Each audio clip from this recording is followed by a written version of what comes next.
HaShem na'aseh v'natzliach, Shiur Torah, Bruchim Habayim. We are here today, BeEzrat HaShem, in a special shiur preparing for Pesach.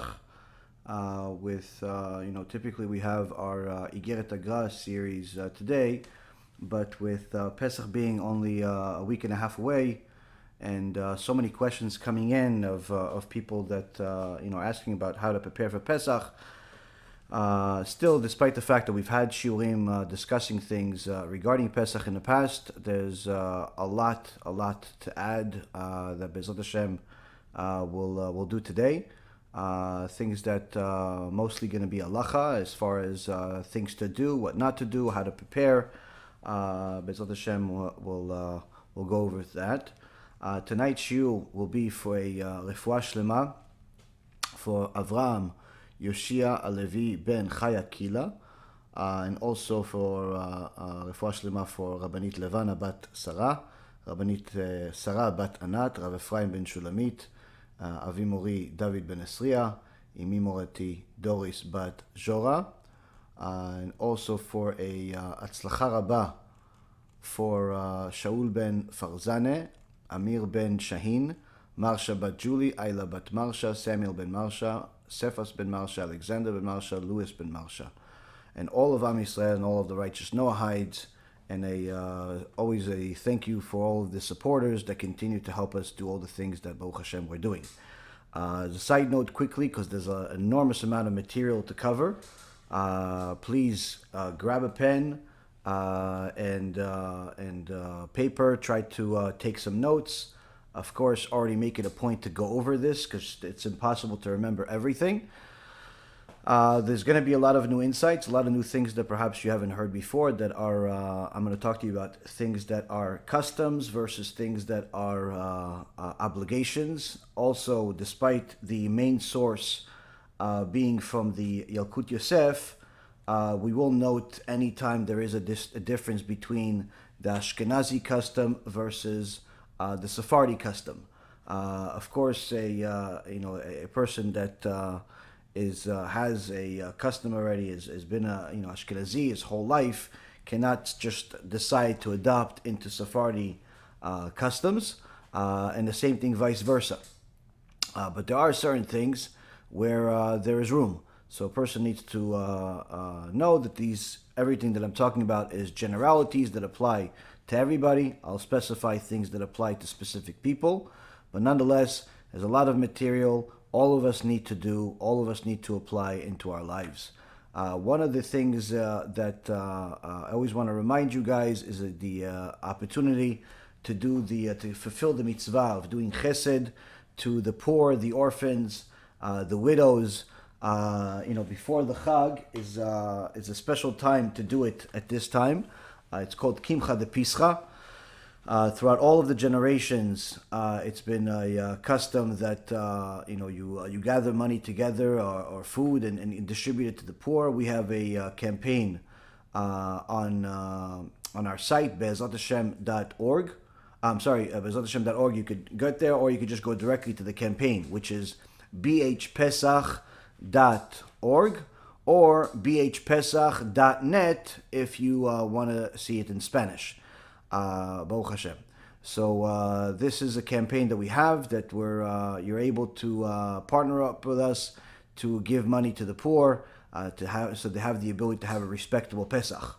And this is a something that is important. And remember, anyone that wants Hashem to continue blessing him has to show Hashem that there's a good reason to do so. If the only stomach that we're feeding is our own stomach, then Hashem will give us only enough for our stomach. But when when Hashem is giving us a certain amount that's more than enough for us, and we want Him to continue doing so, then surely we have to take charge and give as much as we possibly can to give ourselves a position in the world where we're needed by people. We're used as a vessel by Hashem, where these people can use us as the place that Hashem is blessing them through. And this is also a sgula for a long life. There's a reason why the sages say, Tzedakah tetzil mimavet, that tzedakah will save a person's life. And many times people that had a terrible decree on them where they were diagnosed with something difficult, or they were in some type of accident of some kind, and there was a big amount of tzedakah out of the ordinary given. Many miracles have been recorded throughout history of Am Yisrael.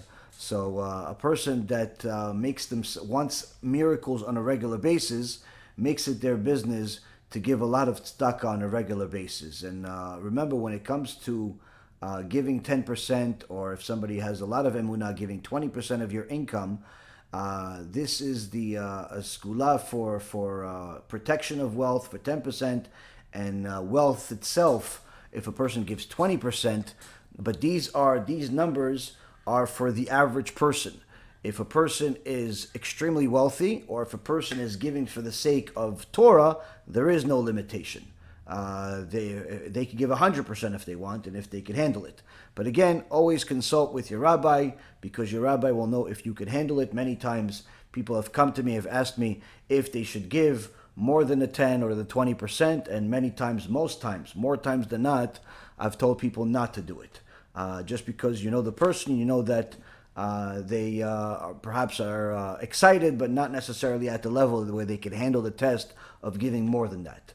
But either way, the opportunity to give is always, but now there's a special auspicious time to give, which is right before Pesach, a time that really there's an enormous amount of needs for Klal Yisrael, with inflation skyrocketing everywhere, and needless to say in Eretz Yisrael.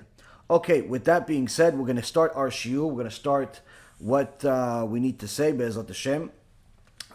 One of the things that people spend a lot of time on is the different customs, the things that the traditions of Am Yisrael are ancient, are beautiful.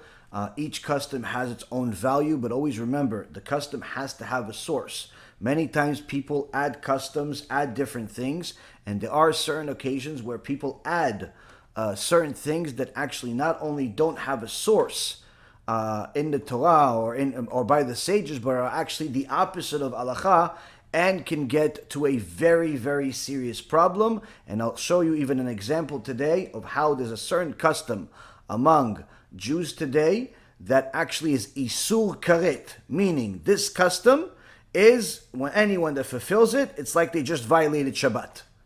To that extent. And they think, you ask those people, they think it's a mitzvah, it's great, their grandparents did it, they've done it, and it's a mitzvah, and it's not only not a mitzvah, it's actually isur karet. So it's to that extent. So you have to know everything has to have a source. We don't just say that as a mantra, we say it because we know that there are certain things that are extremely valuable. They're precious diamonds. We have to protect them. We have to fulfill them. We have to value them. We have to learn them. And there are certain things that are just simply from the Yetzer Hara himself. And typically it comes from ignorance. Ignorance of people that is unfortunately not a good enough excuse for a person to absolve themselves from sins. So one of the things that you'll notice is that many times there are certain traditions that, if you're Sephardi, your brother, the Ashkenazi; if you're Ashkenazi, your brother, the Sephardi, are different. But more than ever, there are differences in Pesach. I'm going to try to note some of those differences. But remember that these differences don't make us different people, don't make us different nations. Rather, they're actually one of the things that unite us, because when a person understands how the differences in the world of Torah work, they actually see the beauty of Torah through it, rather than a confusion of such. And I'll explain to you one thing that applies to all of our shiurim. Many times people come to me and they're not necessarily very learned in Torah, and they're coming to me from the side of defending some of the heretics that we've exposed. And they say, oh, listen, maybe they have a different opinion than yours. Why don't you just admit that there could be other opinions, not just yours? And there are differences. The sages have always had disagreements. Why is this such a big deal? And it's important to know that, yes, you are 100% right when it comes to sages, chachamim, having different conclusions at different times. The most famous is the Bet Shammai and Bet Hillel. The Gemara is full of over 300 machlokets, between Bet Shammai, the students of Shammai, versus Bet Hillel. But yet, the Gemara in Masechet Yevamot, page 14b, says, despite all of these differences, Bet Shammai would marry off to their children to Bet Hillel's daughters, or they themselves would marry their daughters, and vice versa. They would have their daughters marry off the Bet Hillel, to show that despite the machloket, there was love between them. So how could it be that you have two different conclusions? Sometimes the conclusions are slightly different. Sometimes the conclusions are polar opposites, like we showed you the other day. The machloket between Rabbi Akiva Iger and his dear friend and fellow Gdol Ador, Rabbi Yaakov Milisa, where one Rabbi Akiva Iger says that when you sell your chametz, you could simply conclude all of the chametz in this closet or in this room without specifying everything. All of that I'm selling, and that's sufficient to fulfill the mitzvah of selling the chametz, which will allow you to use this chametz after Pesach. Where on the other hand, Rabbi Yaakov Milisa says if you sold the chametz that way, without specifying the details of what you sold, not only did you not fulfill the mitzvah of selling chametz, but you've actually made a sin of owning chametz on Pesach, and you made all of the chametz that you have forbidden after Pesach. You're not allowed to eat it after Pesach. You're not allowed to use it, you're not allowed to sell it, you're not allowed to do anything with it. I mean, this is an enormous machloket between the two. We're talking about worlds apart. Worlds apart. But yet the stories that we know about Rabbi Yaakov Milisa and Rabbi Akiva Iger and how much they loved each other and how much they respected each other shows that despite these differences, they still cared for each other, just like Bet Shammai and Bet Hillel. But yet there are machlokets like Korach versus Moshe Rabbeinu, where there is a hatred there, where the Korach went against Moshe Rabbeinu, not because he actually was using the laws of the Torah, but rather he was using the laws of his own logic and his own ego. And he personally attacked Moshe Rabbeinu, accusing him of all types of crimes he never committed, saying he's an adulterer, he's a thief, he's this, he's that, and simply wanting his position and wanting his ideas to be the ones that everybody listens to. So what's the difference between the machloket of Bet Shammai and Bet Hillel, Rabbi Yaakov Milisa and Rabbi Akiva Iger, all of the Chachamim, versus the machlokets of the heretics versus the righteous people, like Moshe Rabbeinu versus Korach, or some of the things that we've mentioned in the name of the Rambam versus Manis Friedman, and all of the other Rishonim we've mentioned. What's the difference between the two? The difference is that if the opinions, the conclusions that both sides came to, Bet Shammai and Bet Hillel, side A and side B, okay? If both sides used the laws of the Torah to arrive at their conclusions, then even if one of them is wrong and they miscalculated, or it's just simply not that way for whatever reason or another, then still the other side appreciates what their answer is, even if they completely disagree with it, loves them for it because they're both using the kosher laws, the laws that were given to us at Mount Sinai, in order to arrive at the right conclusion, in order to arrive at what the truth is. And HaShem, although He gave us the Torah at Mount Sinai, He gave a certain parts of the Torah where there were certain rules. There were certain rules of how we could interpret certain things. These are hermeneutical rules of how to interpret certain verses in order to arrive at certain conclusions. That didn't happen and didn't transpire yet.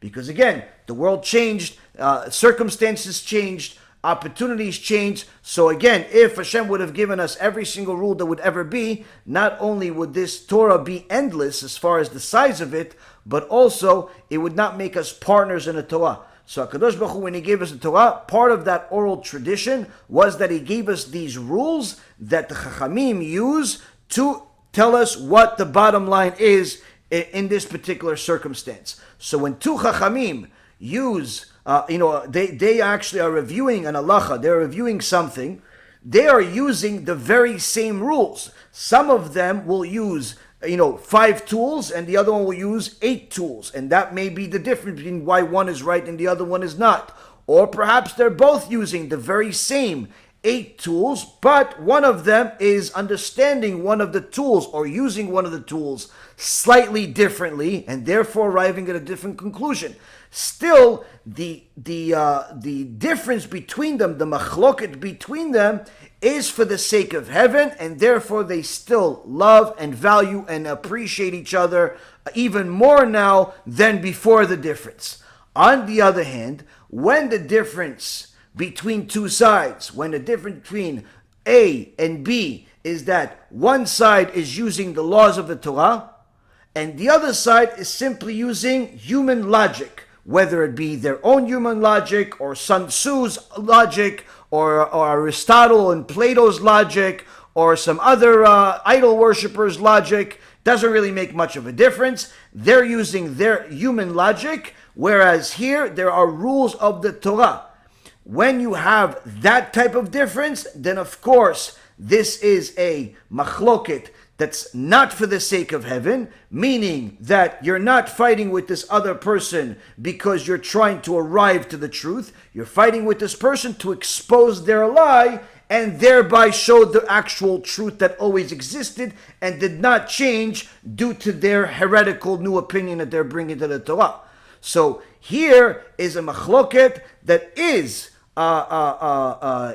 aggressive, no less aggressive than the other one, but it has to have a different conclusion, and therefore it does not create the love and the unity, but rather the point of the machloket from the good versus the bad is actually to expose the difference, to expose the lack of unity, to expose that this is not us. These people are not part of us. These people are our enemies, so long as they hold on to these heretical opinions that are against our holy Torah. Because we're here to protect our Torah as in the honor of HaShem, they're here to distort the Torah and in essence make their opinion seem as if it's the Torah itself. So that is, again, a very, very important difference that a person needs to know. Now, one of the main things that a person has to understand when it comes to Pesach is that you cannot prepare for Pesach a couple of days before Pesach. Pesach really requires a very long preparation, a spiritual preparation, a material preparation. There's a lot of things that need to happen. Of course, as the years go by, you get better at it. If you have kids, you learn how to adjust, what to do, how to do. Your kids learn more and so on. But there are certain things that a person needs to know that are important, but they're not priority. Meaning, a lot of people, the way that they think of Pesach is they think of the food.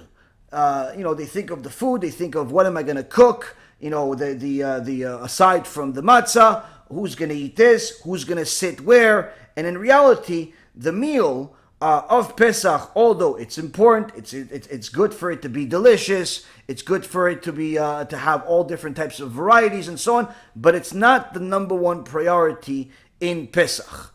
The priority in Pesach is not the food. Okay, the priority in Pesach is actually quite different. In fact, the Gemara in Masechet Pesachim, page 115b, says that if somebody swallowed matzah, he fulfilled the obligation, meaning he just swallowed it without chewing it. He still fulfilled the obligation. But if he swallowed the maror, the bitter herbs, he did not fulfill the obligation. He did not fulfill the obligation. Now, this actually was paskin halacha.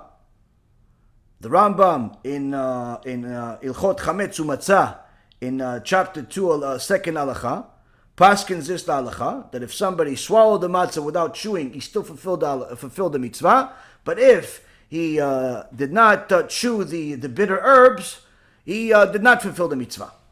Did not fulfill the mitzvah. And the Shulchan Aruch elaborates and also paskins it halacha in Or Chaim, and he says, why is this the case? Because the whole point of the matzah and the maror is to signify specific things. Where the matzah is, of course, to remind us of the difficulties that we endured when we were in Egypt. Is one of the things we have to remember. That's one of the main things that highlights it, is actually the maror, the bitter herbs. And that's one of the most critical parts to discuss, to think about during Pesach, during the Seder, is actually the bitterness of our suffering. The bitterness of our suffering, we have to think about that. The fact that the Egyptians took children, little babies, and put them instead of the cinder blocks. If their parents, did not meet a quota of making a certain amount of stones, how many children they killed every single day just to heal the wicked Paro, where the Chachamim say that Paro was told by his necromancers that in order for him to heal from tzarat that he had all over his body, he had to bathe in Jewish blood. So they would slaughter 150 Jewish babies in the morning, take their blood and make it into a bath for Paro, and then another 150 at night. Each day he would slaughter these amount of kids. Okay. Aside from that, when Paro made things even more difficult for Am Yisrael, as if it wasn't difficult enough, if they didn't meet the quota of having making a certain amount of stones, the Egyptians, Imach Shimam V'Zichram, would take the Jewish children and put it instead of the cinder blocks. There was an endless amount of suffering where they took the Jewish people and did everything they could to break their morale, whereby they made the men do the jobs of women, and the women, they gave them jobs of men. This broke the morale of the people. And worst of all is that Paro wasn't really looking to really rebuild Egypt and make it as magnificent as he really told Am Yisrael initially, when initially promised them to pay them a lot of money, and due to their patriotism, only to fool them into slavery. After they've abandoned their businesses and had nothing else to do, he turned everybody into slaves. But aside from that, one of the horrible things that Paro did to break the morale of Am Yisrael was to give them work that is never ending, because whatever they built would collapse. He would specifically have his people target a place where he knew there was either quicksand there or just an unstable foundation or whatever he could, where he knew that once they built this building, the whole thing would collapse. So even though they're slaves, there's still a certain amount of joy in achieving something. Even though it's due to slavery and agony and pain, at least when you see that you build something, there's a certain pleasure that you get from doing something. Today, people get a pleasure out of, sending a message on the internet and getting a certain amount of likes. Of course, Am Yisrael was not looking for likes. They're simply just to see that whatever they've been building, whatever they were sweating blood and tears for, or at least build something, even that pleasure Paro did not want to give them. So that bitterness is symbolized by and for over 116 years of agony and slavery out of the 210 years that Am Yisrael was in Egypt. 116 years we were slaves, and it got worse and worse day after day, making something that's dramatically bigger than what the most recent Holocaust that we saw by the Nazis, Imach Shimam V'Zichram, seem insignificant. That's how much death and disaster we had in Egypt. And this agony is supposed to be symbolized by the maror. Now, the matzah, on the other hand, is supposed to symbolize how fast the salvation comes. Where, when the salvation eventually came after a whole round of miracles and so on, that HaShem gave us all of the different plagues, all of the different miracles that happened, this eventual salvation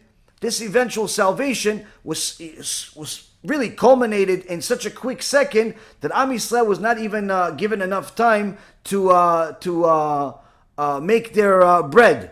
So they were left with matzah.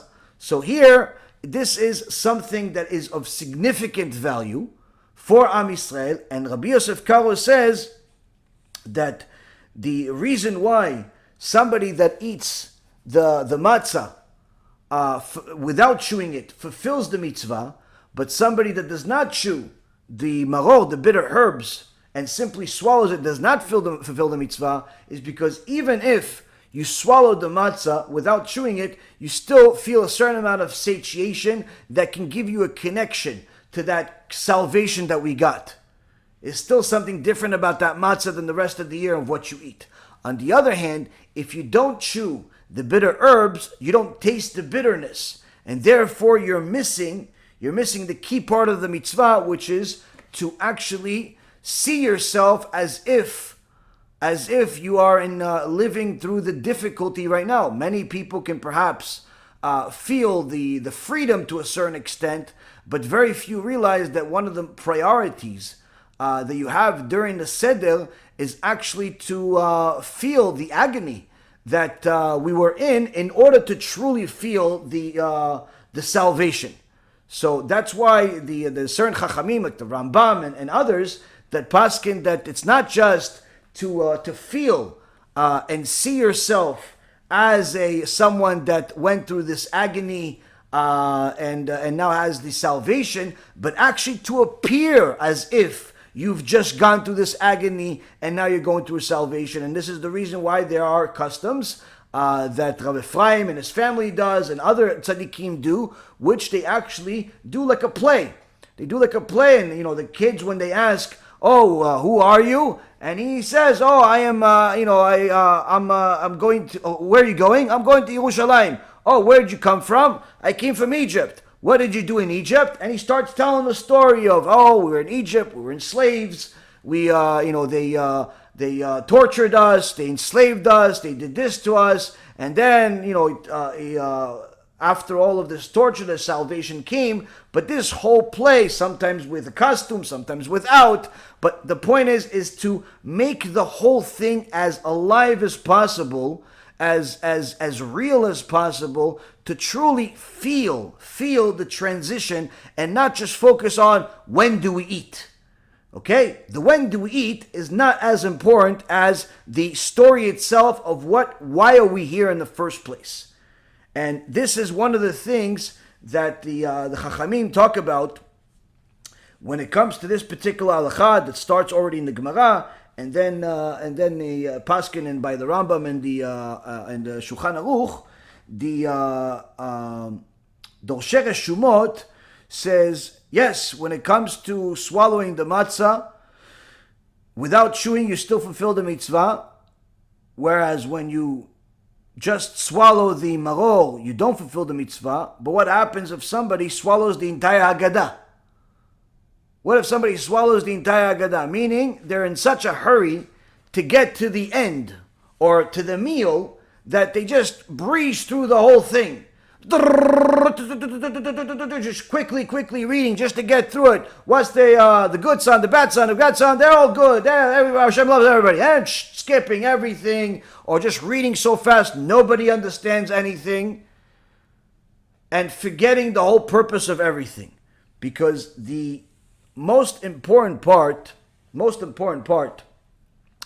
is to fulfill the biblical verse. The biblical verse which is in Exodus chapter 13 in verse number 8, where HaKadosh Baruch Hu says, "V'igata li b'necha bayom ha'u le'emor ba'avur ze asa Adonai li b'tzeti miMitzrayim." That HaKadosh Baruch Hu says, and you shall tell your son on that day, he's referring to Pesach, you shall tell your son on that day, saying, it's because of this that HaShem acted on my behalf when I left Egypt. What is this? Comes the Shulchan Aruch, comes the Chachamim, and tell us, what's this? You show them the matzah. It's because of this matzah. It's because of this maror. It's because of this mitzvah that Hashem took me out of Egypt. Not because He wanted me to give tzedakah or to wear a shtreimel or because He wanted me to because of this mitzvah. All of those other things are great. But this is the reason, this mitzvah. The mitzvah that I still connect to 3,333 years later.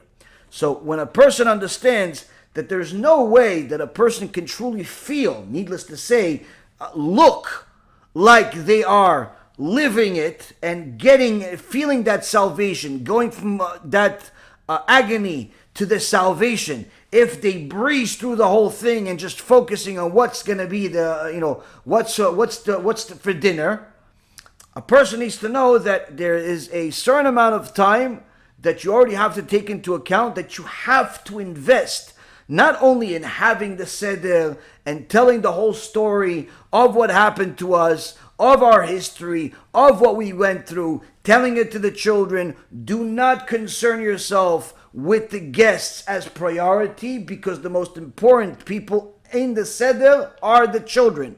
You have the biblical mitzvah is to tell your child what happened in Egypt. That's the most important mitzvah of the entire Seder. Tell your kids what happened in Egypt. So if you have guests in your house, perfectly fine. Tell them, okay, they can listen too. But if you have one of these guests that are talkative and they want to know what is this, what's that, you have to stop them and say, okay, hold on a second. I got to tell my kids what happened in Egypt. Oh yeah, but I have questions too. You have questions, that's fine. Your questions will come secondary to my kids. Why? That's my obligation.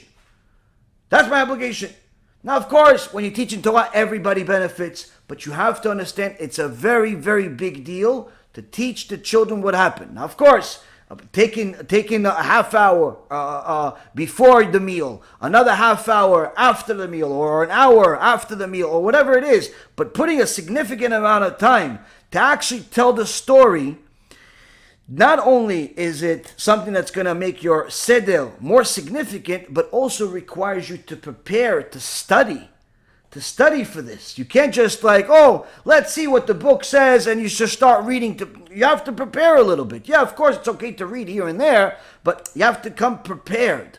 Don't make people bored. You have to have certain things to say.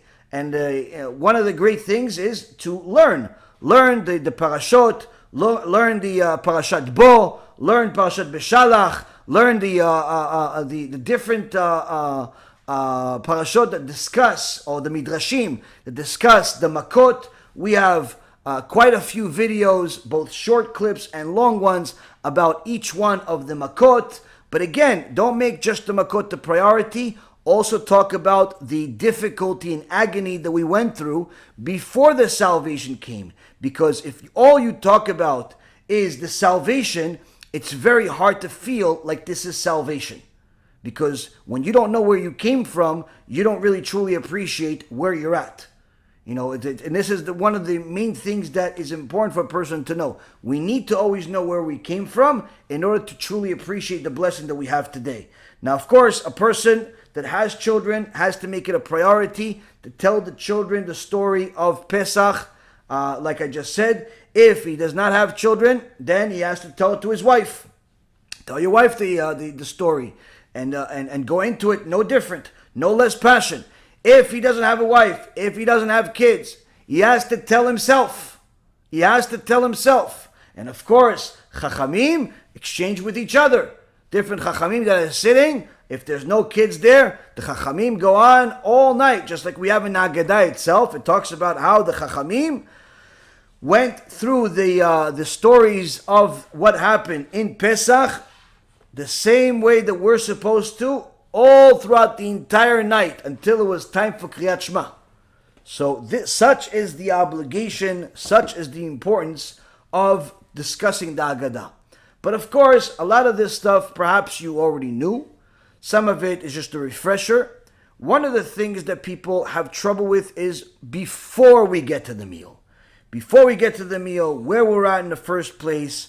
And one of the things that anyone that has unfortunately been tainted by the media of the world today, whether it be television, movies, internet, whatever form of media that's out there, where a person does not realize it, but the damage to their neshama, the damage to their ideology does not end there from all the movies and the shows that are out there, but rather there is a certain scar that each of us that has spent any amount of time watching movies, and especially the movies that are so-called biblical movies, the movies of Moses and Noah, even though they're full of corruption of the text and distortions, still many of us don't realize that even the things that people that are not involved, that are not connected to the Torah, things that have to do with what happens under the ocean, what happens in the heavens, aliens, whatever it is, all of that stuff has a certain amount of effect. And many times that effect is damaging to the person's imagination, damaging to the person's perspective, and most critical is damaging to the person's understanding of the miracles that took place 3,333 years ago. Why? Because most of us that have spent any amount of time seeing visuals of the Jewish people, of course, as personified by Hollywood, whether the Hollywood of 50 years ago or modern day Hollywood, not much of a difference as happened throughout the years. The damage is significant, and many people don't realize how significant it is until they take things and think about them deeply. One of the reasons why people don't necessarily have a natural excitement when it comes to discussing the miracles of the Exodus is because, quite frankly, after you're told the story the first time, it's no longer a big deal. Why? Because once you have told a story, and you're told a story through something visual, you are seeing a Hollywood film of some kind, showing you all of these people leaving Egypt, all of these people crossing the ocean. That, even if it is exciting for a second, it loses its value very quickly, especially when it's repeated second, third, fourth time on a daily basis, needless to say on Pesach. Most people are not so excited about the Exodus. Why they're not so excited? Because it's something that their mind can fathom. They can put that in a box and see, when you tell me Exodus, when you tell me Yetziat Mitzrayim, I can already imagine what it looks like, and it fits in a certain box. And anything that I know what it looks like, and I could put it in a certain box, I get used to it. And if I get used to it, by default, that means I'm not excited about it. If a person can have the same woman every day, little by little, that beautiful woman, that's beautiful to everybody in the world, becomes ugly to him. If a person has the same delicious food every single day, within a short period of time, that delicious food that's delicious to everybody else in the world becomes disgusting to him. Why? Because he has too much. And this is what Shlomo HaMelech says, that dvash matzata echol dayeka pentis be'ena ve'ekiato. A person that finds something delicious, finds honey, don't eat too much of it because eventually you'll vomit it. So when we have too much of a certain good thing, it's not to our benefit. Needless to say, when we get used to something, so when somebody has the same image of what the Exodus was, that image loses its value very quickly.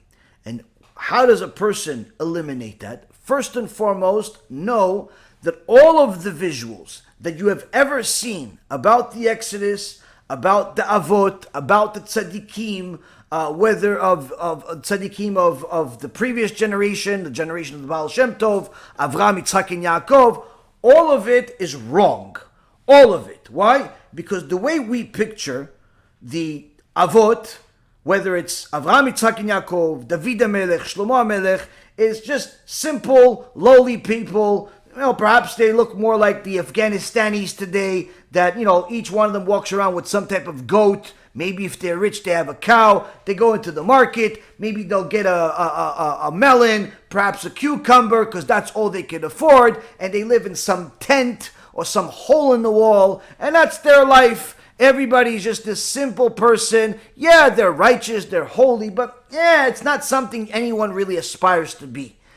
Needless to say, Yetziat Mitzrayim, okay, everybody is damaged, everybody's doesn't feel so good. Everybody has some blood on their face, some wounds, some scars, but it's not that many people. Perhaps it's, I don't know, 30,000 people, 40,000 people, something that I could quantify because I've seen it before in a sports event, like a football arena or soccer or some type of show. I've seen that amount of people enter and exit a building before, and that's really what they show you in the movies. It's a quantifiable number of people. There lies the big mistake. See, a human mind can quantify and visualize 30, 40, 50,000 people because you've seen it. It's possible to see. You go to a football arena, you go to a stadium of some kind, you see a lot of people, and you say, okay, this is, 50,000 people, 100,000 people. You can quantify it.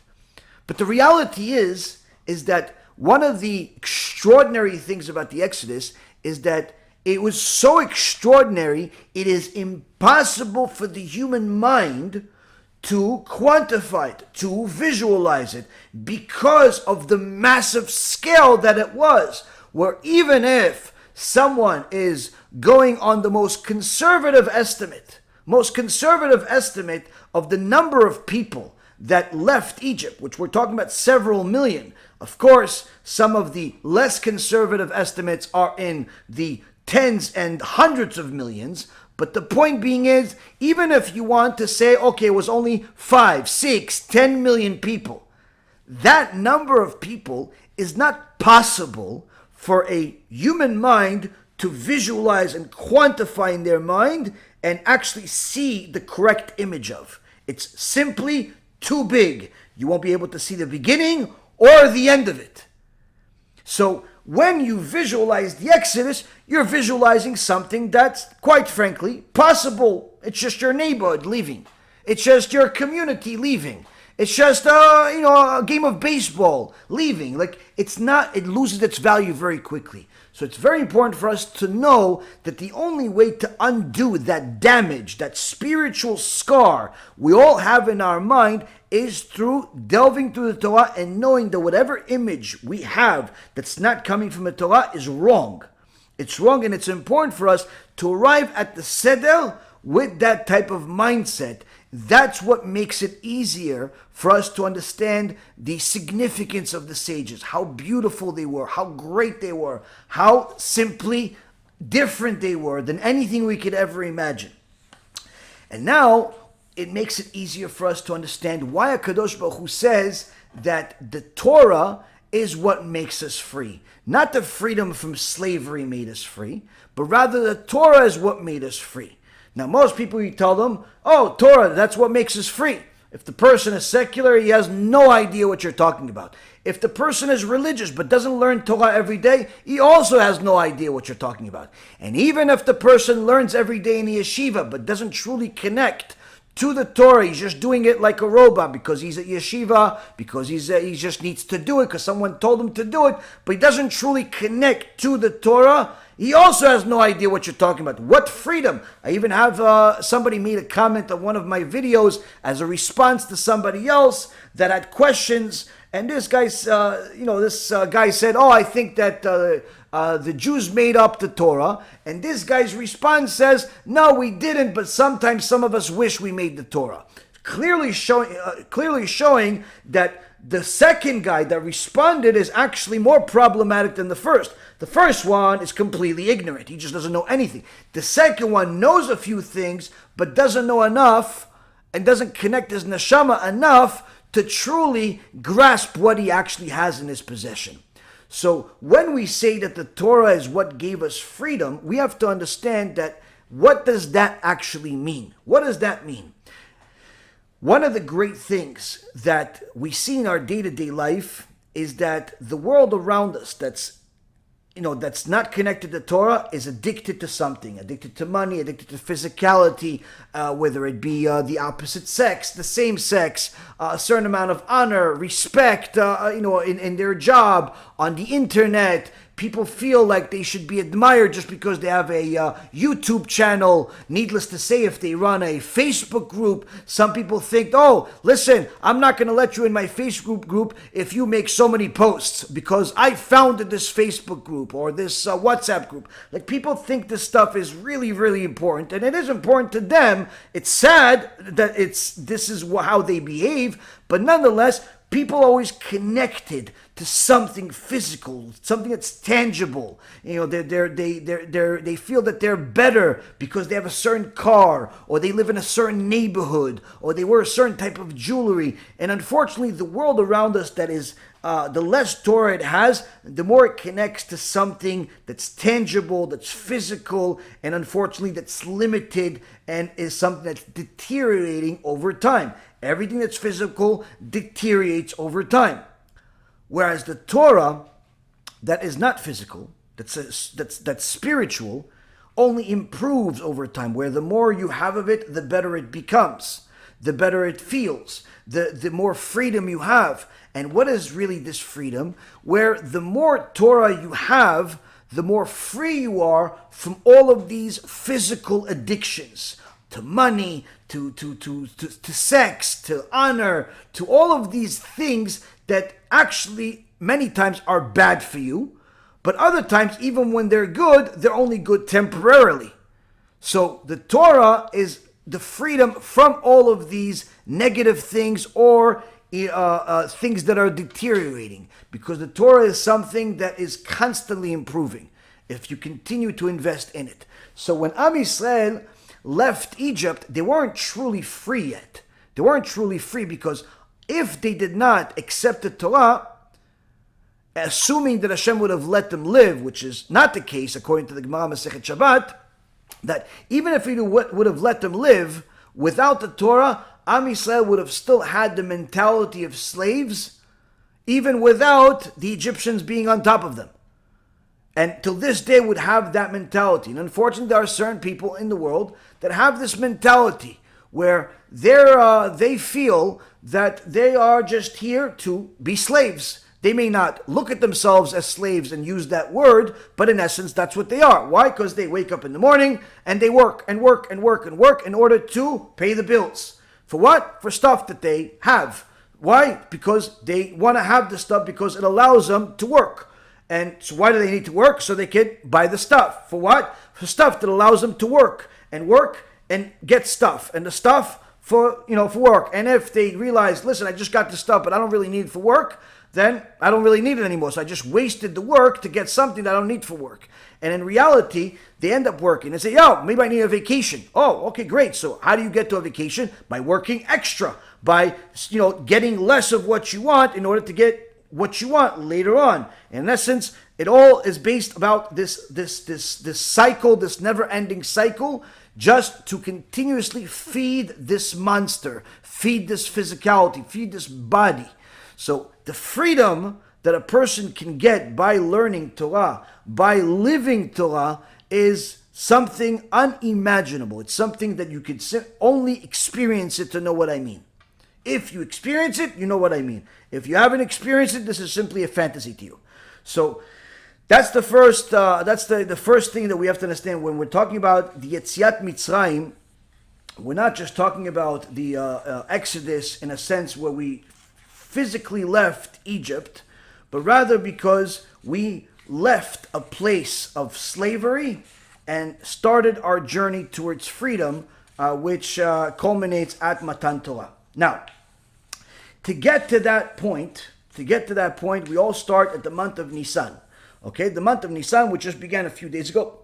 The sages said that in the Gemara Masechet Rosh Hashanah, page 11a, that just as we were delivered from the bondage during the month of Nissan, so too our nation will be delivered from its current exile during the month of Nissan. Hence the reason of why many sages say that Mashiach would come during this time of the year, where it's not guaranteed that he would come during Nisan per se, but this is one of the auspicious times of the year where the Mashiach can arrive. Okay, it's like, for example, you have a palace and you have many doors, but there are, let's say, 4 really big doors. And you know that if a king is going to enter the palace, it's more likely that he will enter one of these big doors rather than one of these side doors. That makes them more auspicious that these are the more likely doors. He can enter a different door, it can be a different time, but it's more likely that if he's coming with his glory and so on, it's going to be through one of the big gates, most likely the front one. The Kava Yashar says that that this is this whole verse, this whole thing in regards to giving us lachem, to us the salvation, is also, if you change the words, change the letters of the word, it's melech. Melech, which means king, which signifies the Mashiach. Now,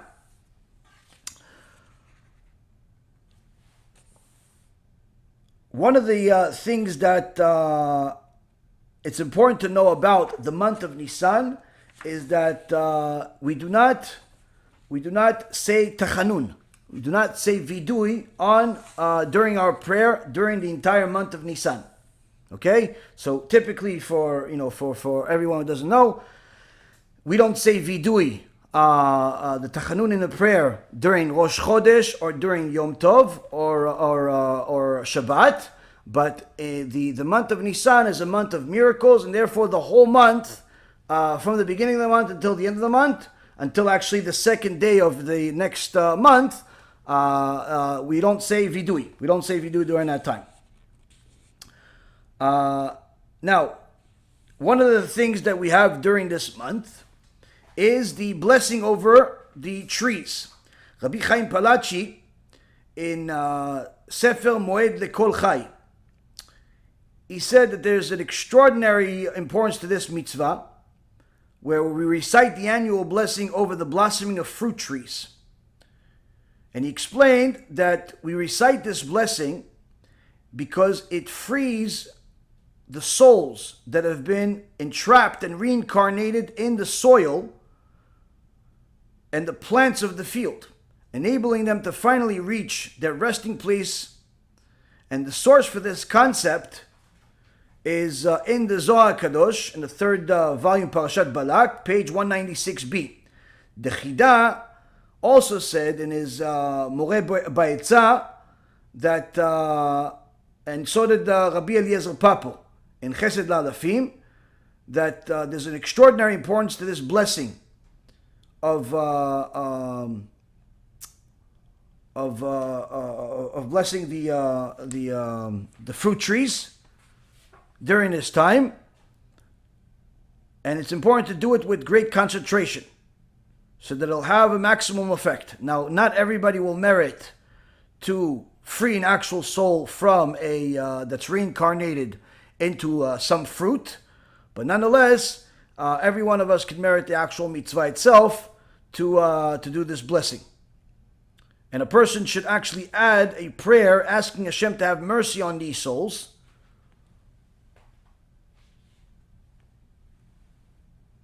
at this time. Now, both men and women are obligated to recite this Birkat HaIlanot, this blessing over the blossoming of fruit trees during the month of Nisan. And the Rav Ovadia in Chazon Ovadia says that the blessing may be recited over trees that are still attached to the ground, but not over branches that have been severed from the tree, even if they are full of blossoms.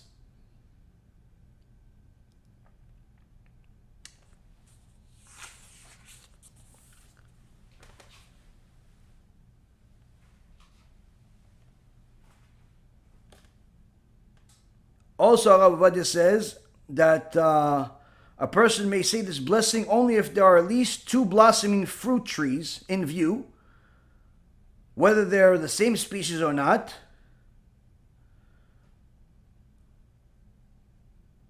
But some say that even one tree, including Rav Ovadia in his most recent Chazon Ovadia that was printed, says that even one tree is enough.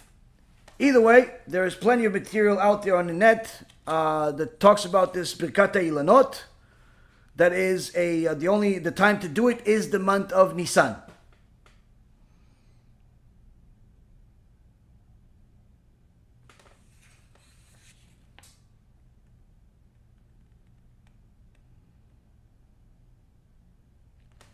Also, as a side note, the Rabbeinu Moshe ben Chaviv also ruled that if the tree was used for anything that's connected to idolatry, like an Asherah tree, then you're not allowed to make a blessing over it, because we're not allowed to benefit from idolatry in any way.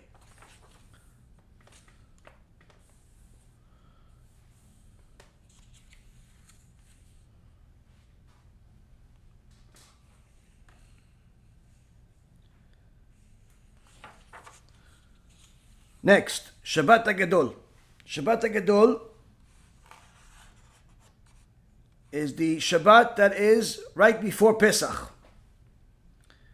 And this Shabbat is typically where, if you're in a community, is where the rabbi will give the biggest lecture of the year,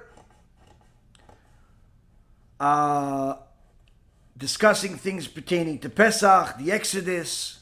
It's really supposed to be a time where you help people do tshuva in order to uplift themselves spiritually.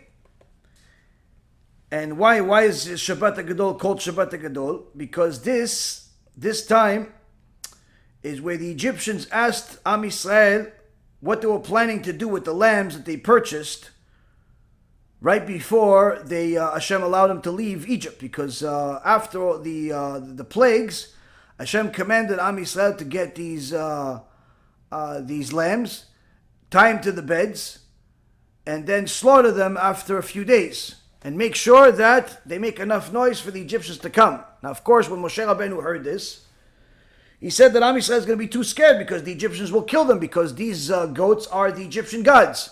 And Hashem vowed on his own name and said that if they don't do it, they will stay in Egypt forever. They'll never come out. Why? Because it is important for a Jew to destroy idolatry. Now, what ended up happening is that Am Yisrael did it and merited an extraordinary miracle. An extraordinary miracle where the Egyptians were incapable of reacting in the way they would typically react for the last couple of 100 years. When they saw these goats tied to the beds making all the noise, they asked them, what is this for? Am Yisrael said, this is a Pesach feast in the honor of God, who is going to put all of the firstborn of Egypt to death.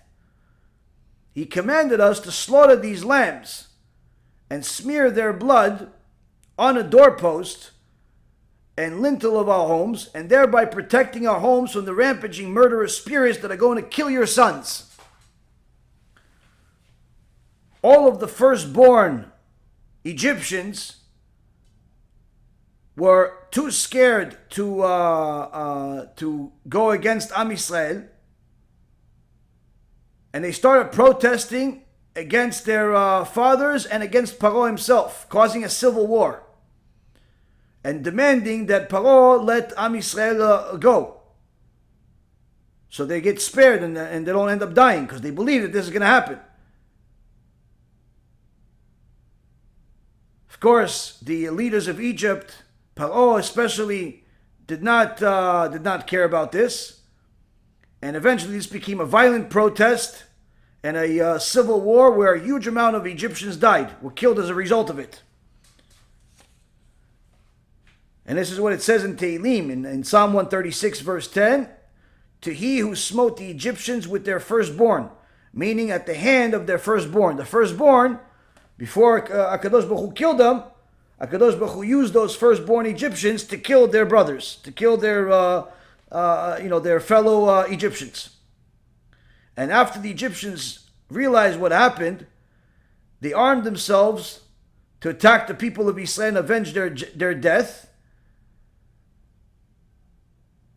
But HaKadosh Baruch Hu protected Am Yisrael and made all of these Egyptians sick with horrible pain and horrible stomach issues, to the point where they were literally grinding their teeth to nothing.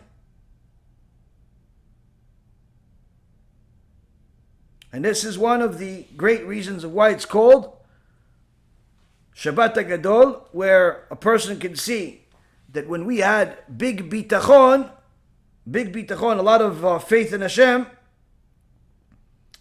we ended up getting a greater salvation. This is one of the great lessons that you have in Pesach, where it's the matzah is symbolic of the emunah, the faith that we have in HaShem, where the greater the faith, the greater the salvation. Those that did not have faith in HaShem did not leave Egypt. They died in a darkness plague. Now, after that, you have searching for Chametz. The mitzvah of searching for Chametz is, of course, before the Chag. It's a critical mitzvah, and there's a few things we need to know about it. The Torah forbids us from keeping Chametz in our possession during Pesach. The Exodus chapter 12 verse 19 says that for 7 days leavening may not be found in your houses. And then later on in chapter 13 verse 7 it says, neither leavened food nor leavening shall be seen in your possession anywhere within your borders. So not found and not seen. So now a person has to take 2 steps on the evening of the 14th of Nissan to rid themselves of all Chametz. First step is to search throughout their house, business, car, wherever they are, any Chametz. If you own the business, you have to check it. If somebody else owns the business, either way, you're not going to be working during Chol HaMoed, so you don't need to worry about Chametz there if it's owned by somebody else. But any Chametz that you own, you have to search it and destroy it, or if it's new, it's sellable, you can sell it for the time of Pesach. Now, you have to search for your Chametz, anything that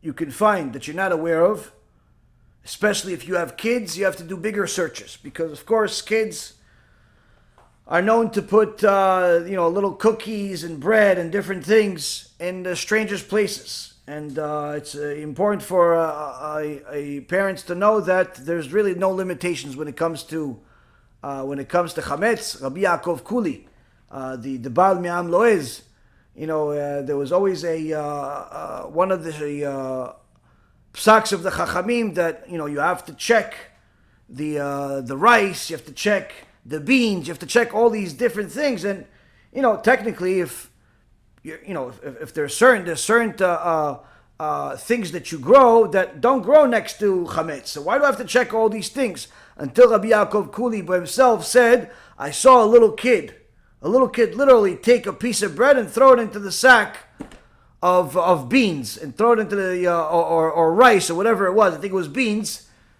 showing me what the Chachamim, why they told us you have to check everywhere. You have to check. So, first step is to search throughout our home to find any Chametz that we're not aware of. And the second thing is to declare all the Chametz that it's in our possession to be of no value. Where you have to renounce the ownership and declare it hefker. Or some say to declare it as if it's dust. Anything that...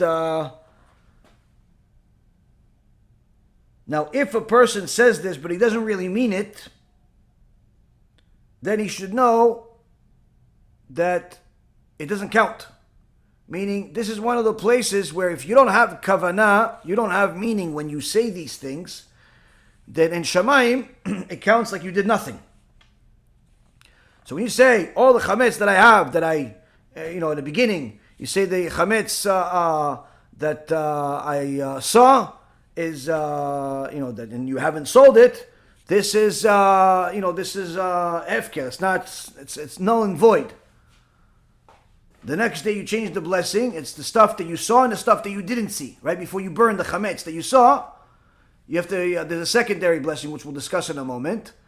But the point is, when you say these blessings, if you either don't understand what you're saying, or you understand what you're saying, but you don't actually mean it, you just think it's a joke, then you should know that it doesn't count. It's as if you have said nothing. You just said a bunch of words. And it counts as if you still are owning Chametz during Pesach, which is a violation of the Torah, multiple violations of the Torah. So this is important for people that idolize Chametz. They're very, very into certain foods. They think of certain foods, or they're so connected to certain things that their whole life is revolved around this food. Their whole life is revolved around these things. It's a very problem. Why? Because it's impossible for them to fulfill this mitzvah without a lot of extra effort, because they love this chametz. So how could they truly mean that it's null and void, that it's dust, that it's meaningless, when in reality the rest of the year they're running after it as if it's God? So a person needs to know that you have to have kavanah when it comes to nullifying the chametz. Now, cleaning for Pesach is important, but it does not have to turn you into a slave. Remember, this holiday is commemoration of our slavery and thereby the freedom, not just the slavery. Sometimes certain people take this holiday in order to justify winter cleaning, and they end up cleaning their walls, cleaning their garage, cleaning their attic, cleaning their windows on the inside, on the outside. Last I recall, chametz does not stay on windows, and if it does, then it's typically chametz that is, has lost its taste, that even a dog wouldn't eat it. Your walls typically don't eat bread, and if they do, you should probably move. The floor does not need to be bleached multiple times and turn your house into a hazard. The chametz does not grow in the cinder blocks, and even if it does, it's not considered anything. So it's important to clean the house, but you don't make it into something that is so burdensome that literally by the time you arrived at Pesach, you are so tired, you're so beat up, you can't even look at the words and understand what they're saying. It's important to have a clean house, but no one told you that you have to go above and beyond to the point where you've turned yourself into some machine, cleaning walls and roofs and all types of things that in reality are just simply not necessary. In many cases, you could really clean for Pesach. Couple of days, you're finished. I know that there are some traditions, even in my own dear family, that my amazing mother, she cleans for Pesach for a month and a half, 2 months. And I've had this conversation with her multiple times over the years, but she says, this is what I do. This is what I clean, this is that. Fine. If you want to do it, this gives you good feeling, by all means. If you're actually enjoying this cleaning, and it's part of the way that you're celebrating the holiday, by all means you can. But many times people clean and they overdo it to the point where by the time they arrive at the holiday, they're so beat up they can't even see straight. So if you've gotten to that point, then you're doing too much. It should not be that difficult. It should not be that difficult. If your house requires more than a couple of days cleaning, then usually you could afford a cleaning person that could help you for a third and a fourth and a fifth day. But the point is that don't make it into the priority of Pesach is just to clean, and you forget to learn, you forget to fulfill the rest of the mitzvot, you forget that it's even a holiday. Now, the time to search for the chametz is on the evening of the 14th of Nissan, which is the night before Yom Tov. So if the Leila Seder is Friday, on Thursday night is when you search for the chametz. This includes the yard, all of the rooms in the house, even ones that he's sure have no chametz in them. He has to look there. He also has to inspect different. If he has kids, the pockets of the kids especially if the clothes haven't been laundered, briefcases.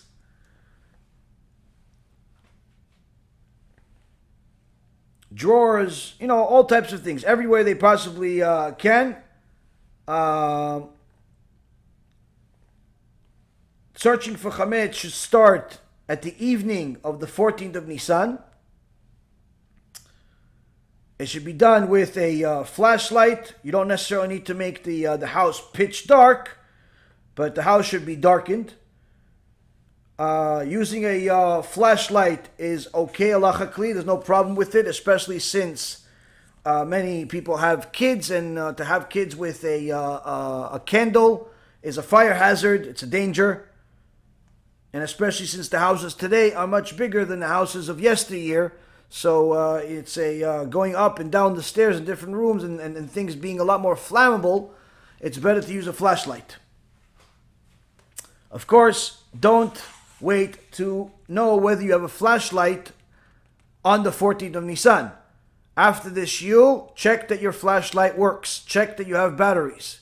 Don't wait for the day of the 14th of Nisan to check if your flashlight works. Already be prepared with these things now.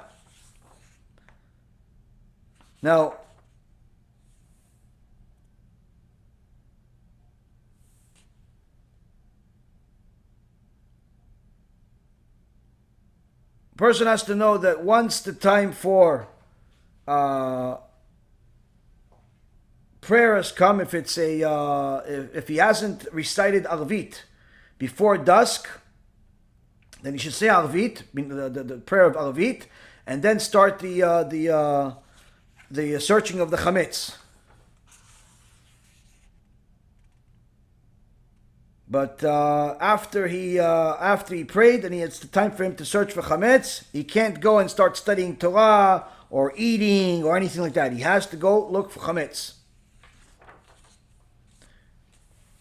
Before beginning the search for Chametz, you have to say a blessing. Baruch atah HaShem Elokeinu melech haolam, asher kideshanu b'mitzvotav v'tzivanu al biur Chametz.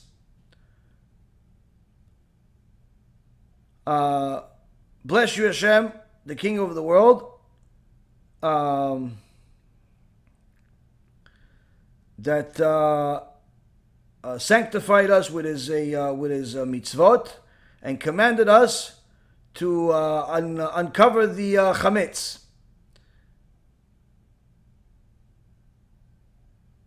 To perform the destruction of the Chametz. Biur Chametz is destruction of Chametz.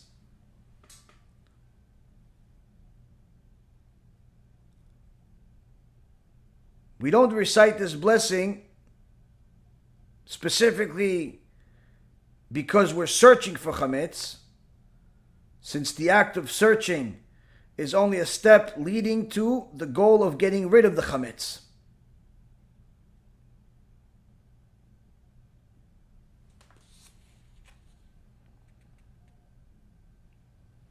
Now, during the time that you're searching for Chametz, it's forbidden to speak.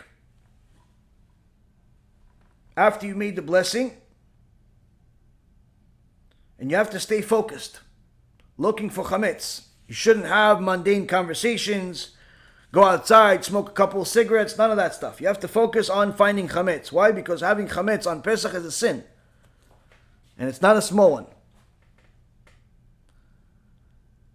But if, let's say, for example, you happen to be, let's say you're looking for Chametz in a Bet Knesset, and somebody says Kaddish, you're allowed to say Amen. That's not considered talking.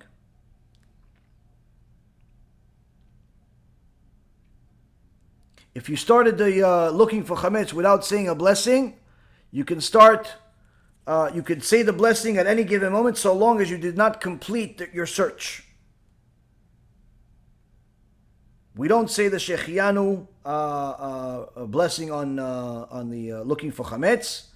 Either way, the blessing for Chametz, like I just said it, and you'll find it in every Siddur for searching for the Chametz. Now, if you have to search for multiple places, let's say you have to go search your house and then you have to go look in your car. Even if you just got your car washed, you have to go look anyway. You don't need a second blessing. So long as you do it within the same time frame, after you finish the house, you go to the car, you don't need to make a second blessing. Now there is a custom to take small pieces of bread that are smaller than a kezait, smaller than 27 grams. And really, Chachamim say it should be even no more than 18 grams. And this you should not estimate, you should actually weigh them. Take these small pieces of bread, put them in a Ziploc bag, and have your spouse hide them in different places in the house. Now whoever hides them should write down somewhere where they hid them, in case the person doesn't find them and you don't want to forget it. So there's a custom of hiding 10 pieces of chametz in the house. This is not only a nice custom that makes it enjoyable for the kids when they find these chametz, but also it's good because it forces the person to truly look. Forces the person to truly look because you have to find his chametz. Now, if you have more than one kid, and your kids are lively and they like it and they enjoy the mitzvah, prepare that you're going to have to hide the same chametz 2 or 3, maybe even 4 or 5 times. Just already know ahead of time, 1 time is not enough. 10 pieces is not enough. It may end up being the same 10 pieces 47 times. Why? They like it. Fine. Make them enjoy the mitzvah. Make them enjoy the mitzvah. It's important for them to enjoy the mitzvah.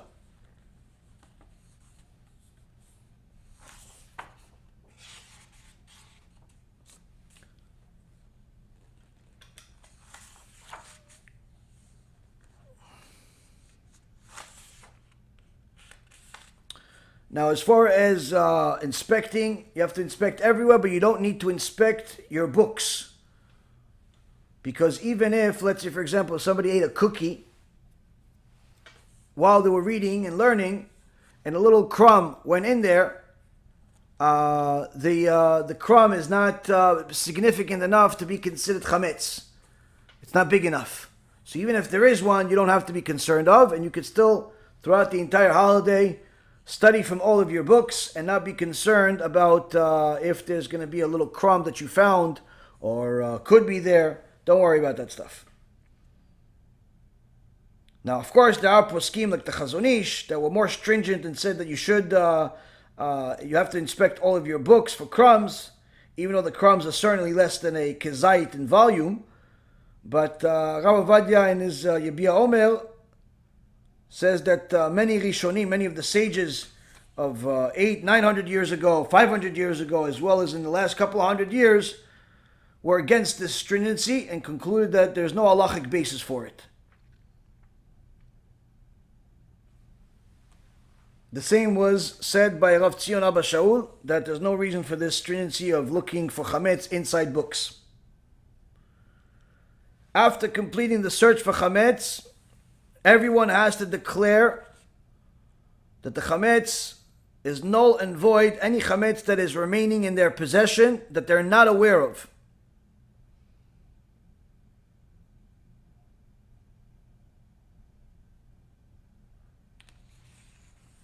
Now, of course, there is chametz that you're still going to eat that night or the early morning the next day before chametz becomes forbidden. But so that's obviously not null and void because it's substantial enough for you to eat it. But you're talking about the chametz that you're not aware of. Stuff that you didn't find, you're not going to burn tomorrow because you don't even know it exists. So whatever you're not aware of, that's null and void. It's dust. It's not considered anything. And our sages instituted a rule that it's necessary to declare this bitul chametz, this cancellation of the chametz, twice. One immediately after the search, and one in the morning after burning the final chametz that you have in your possession. They didn't want to rely on the morning blessing, morning declaration of cancellation of chametz, because in case somebody would forget to make this declaration in the morning, at the right time, then it will be too late to declare it null and void.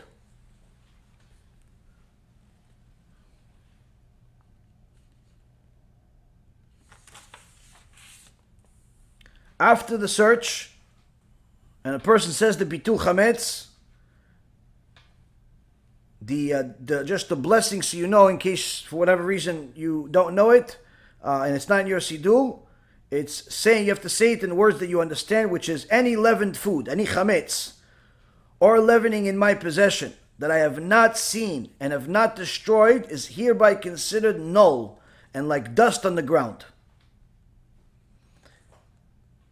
And it's important that you say it in a language that you understand. If you understand it in Hebrew, say it in Hebrew. If you don't understand Hebrew, say it in English, say it in Russian, say it in Spanish, whatever language you speak, say it in the language you speak, because it's critical that you actually understand the words, not say the words. Because if you read it in words, in Aramaic or in Hebrew, but you don't understand it, then unfortunately you haven't fulfilled the mitzvah.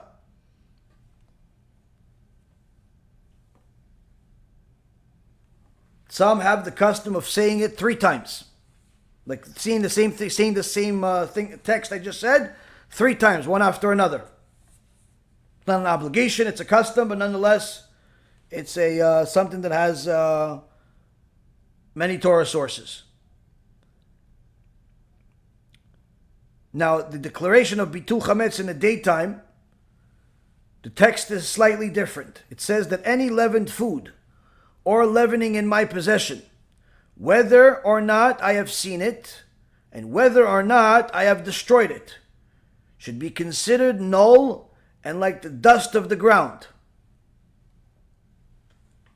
Now,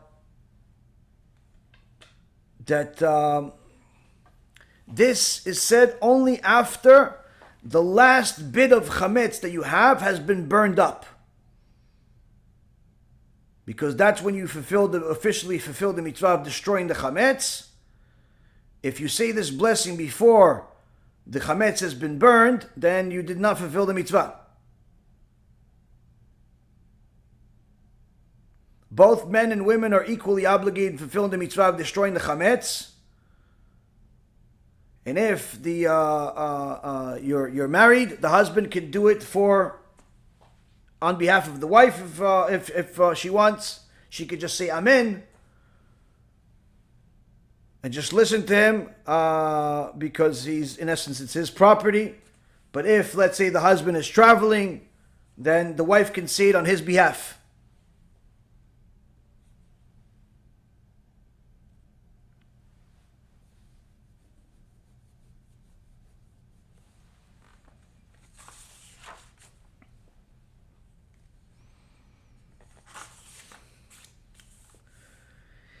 If someone did not conduct a search on the night of the 14th,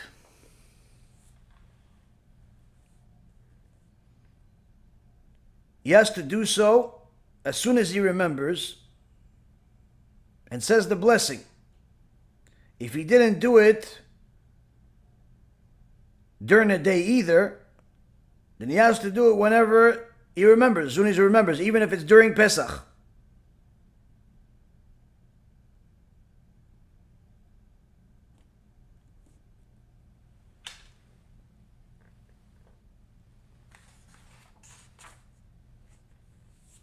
Now, if someone plans a trip away from their house for the entire holiday of Pesach, and they sign a contract that should be reviewed by a rabbi that is competent in this issue and has the time to do it, to sell his entire house and all the chametz that's in it to a non-Jew. The poskim says that he has to still conduct the search for chametz on the evening of the 14th, and that's because the sale of the house and the chametz only becomes effective on the 14th. On the day of the 14th. So it's in essence that you still have the obligation that night. That night.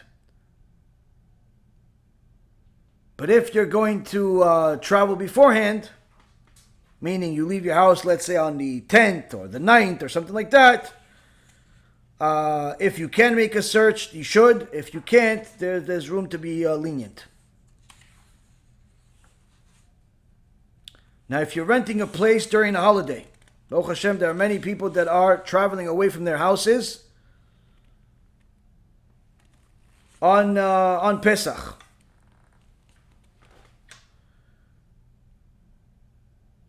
You have to know that if you're renting this house from another Jew,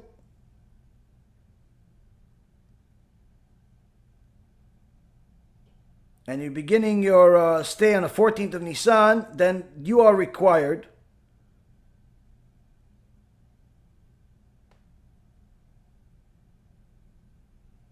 you as the tenant, you're required to search the house for Chametz. But if he doesn't give you the keys until after the fact, then he's the one that's required to search for Chametz. So you have to already know this as part of your agreement, who's the one that's going to be cleaning and searching for Chametz. If the owner says, no, I already searched for Chametz, you can believe him. You don't have to worry about it. Even if he's, it's one of the workers of the, says that he searched for it on his behalf, that's fine.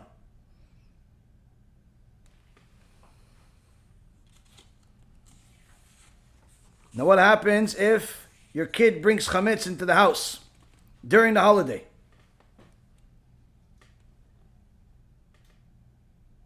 He went next door, there's a goy living next door, gives him, a cake. And your 3-year-old, 2-year-old comes home with a cake. First, you have to search wherever he went, in the house to see if there's anything else. You have to obviously get rid of it. But you don't have to make a big thing out of it. Yelling, screaming, hitting, none of that stuff. He's 2, remember.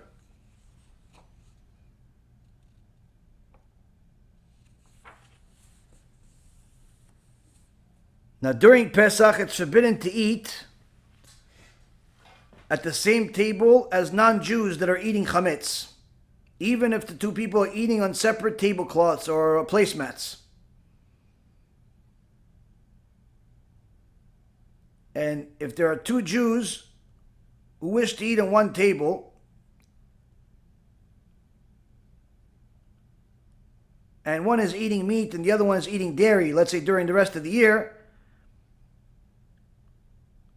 although some have the custom of not eating meat and dairy on the same table, technically, if halachically, it's if they have different plates, different placemats, they're not sitting right next to each other, it's allowed. But as far as when it comes to Chametz, a person has to be more stringent and cannot eat on the same table as somebody eating Chametz, whether they're Jew or Gentile.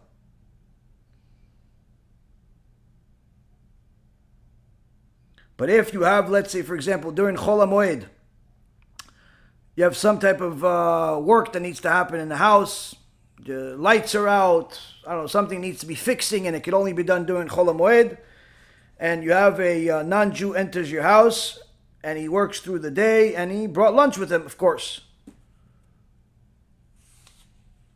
Don't make a stink about it and force the guy, no, get out of my house with the Chametz, sure, Chametz. Don't go crazy. Because even though you see it, it doesn't belong to you, and therefore it's permissible. He's allowed to eat it, but of course, it's better if he eats it outside of the house. But if it's going to make him a problem, then you can let him eat in the house, and again, so long as he cleans after himself and so on. Ideally, don't have anybody come to your house unless it's absolutely a must.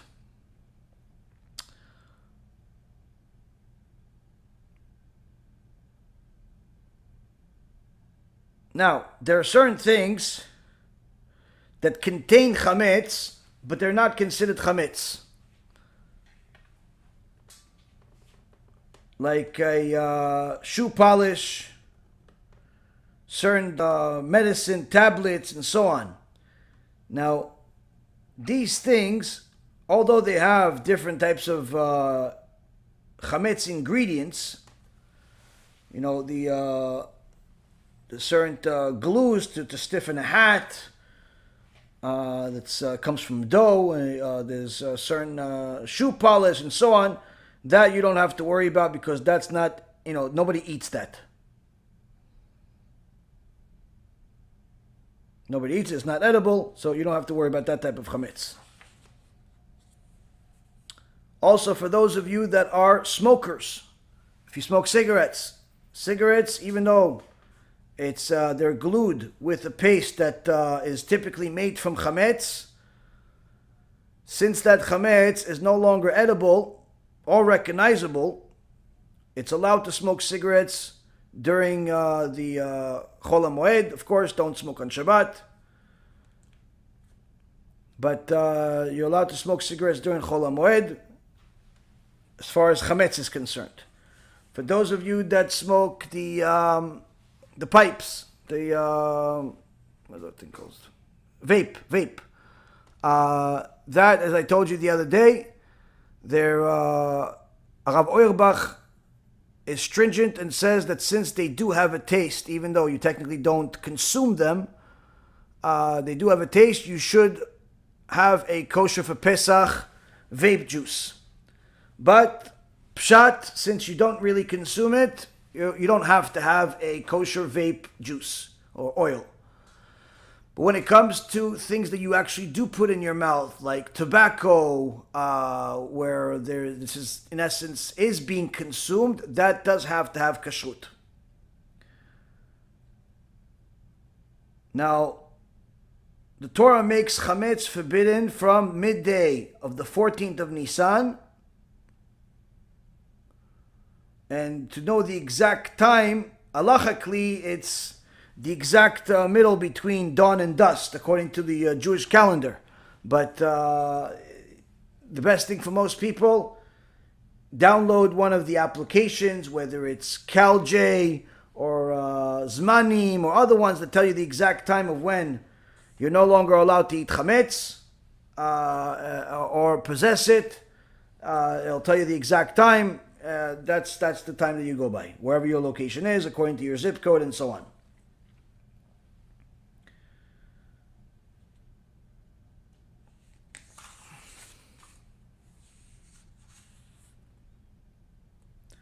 As far as destroying chametz, it should be either burned or thrown into a lake.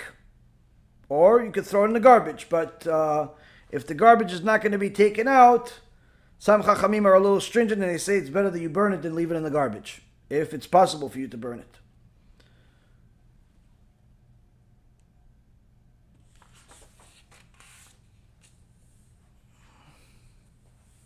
Once the time to burn chametz has come, it's not allowed for you to engage in any other type of activity until you complete burning the chametz.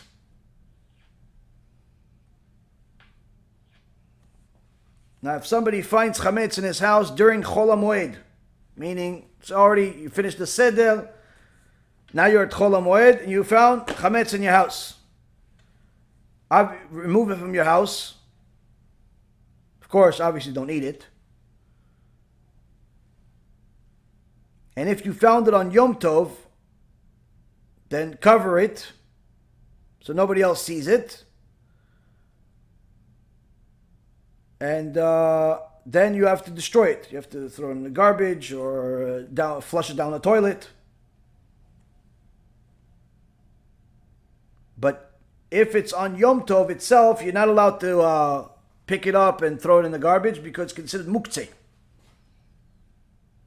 during Yom Tov. Chametz is considered muktzeh during Yom Tov.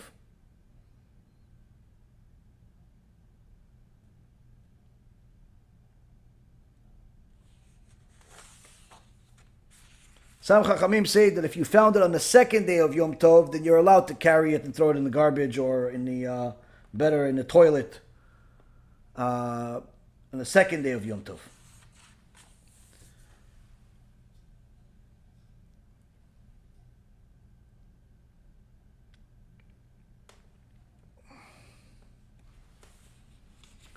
Now,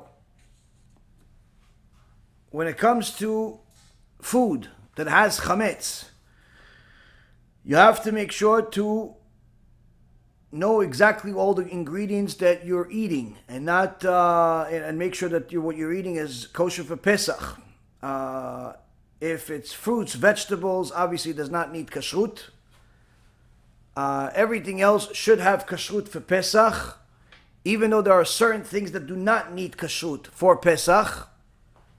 It's better to be stringent than rely on the lenient opinion. For example, if you have sugar or oil, technically does not really need kashrut for Pesach, but it is possible that there are certain manufacturers that rely on the government permission to add certain certain percentage of other chemicals or other things, whether intentional or unintentional, if let's say they're in the same factory, or it's just simply something that adds flavoring, whatever it is, without actually disclosing it on the label.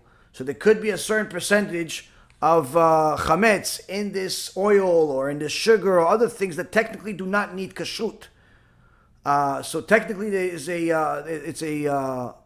there are many leniencies that would not make it forbidden for you to consume that sugar and that oil, that olive oil, let's say.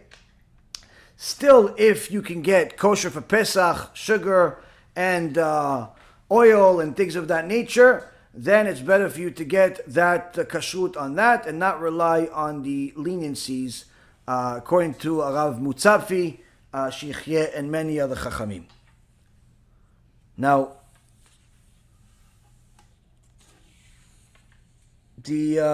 when it comes to food, I mean, it's extremely extensive, all the different details. If you find something, if it comes into the food, accidentally, how much cancels out, how much not. Well, there's no way we can go over all of it, but I'll give you some things that stand out.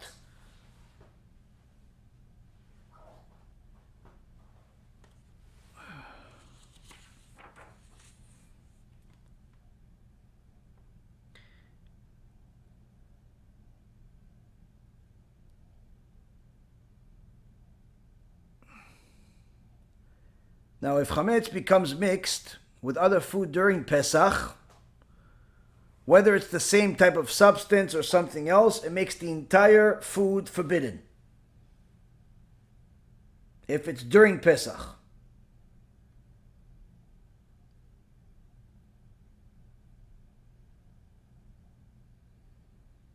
But if it's before Pesach, and the amount of chametz that went into the food is less than a 60th, meaning the amount of non-chametz is at least 60 times greater in quantity than the chametz food, then it's allowed to eat. But only if it happened before Pesach.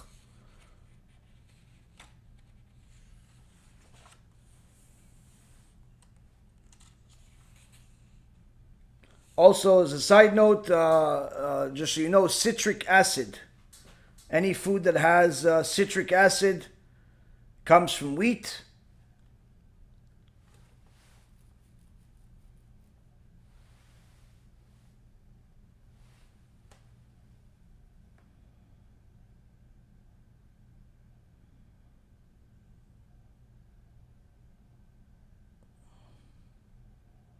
And there is a leniency there for those that consume those products.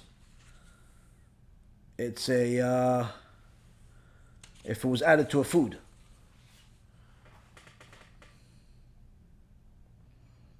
Now, if somebody cooked rice, know that Ashkenazi Jews have the custom to refrain from eating rice on Pesach, but also other types of food. So if you are a Sephardi, don't go to a Ashkenazi house expecting them to give you a festive rice and all types of food that you eat. They have slightly different customs when it comes to that.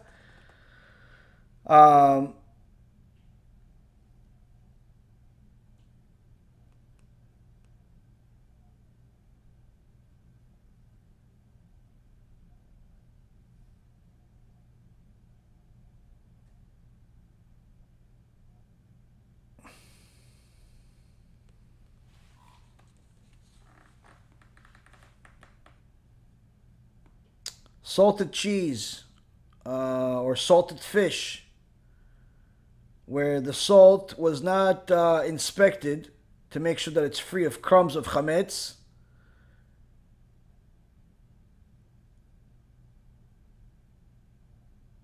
And there's no checking of whether it has Chametz, whether it was mixed in it and something like that, can still be eaten on Pesach. It's not necessary to soak the fish or the cheese to rinse off the salt or anything like that, because Chachamim say that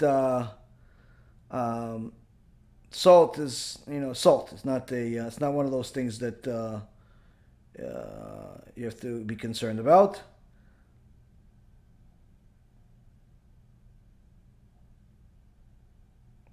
But Ashkenazim don't eat these things on Pesach, unless they were produced with kosher for Pesach. So Ashkenazim are more stringent when it comes to even to salt. Now, if a person cooked rice or chicken during Pesach and discovered that there's a kernel of wheat in the food, you have to analyze the kernel. If it's cracked or split, then it became chametz. The entire food is forbidden. All the contents in the pot are forbidden, because the mixture took place during Pesach. And according to Chachamim, chametz cannot be nullified in any amount, even 1,000 to 1 during Pesach. But if the kernel, and after that the kernel has to be burned up immediately, because it's if it's Chol HaMoed, then it's you have to burn up the chametz. Now, the pot that it was cooked in can no longer be used during Pesach.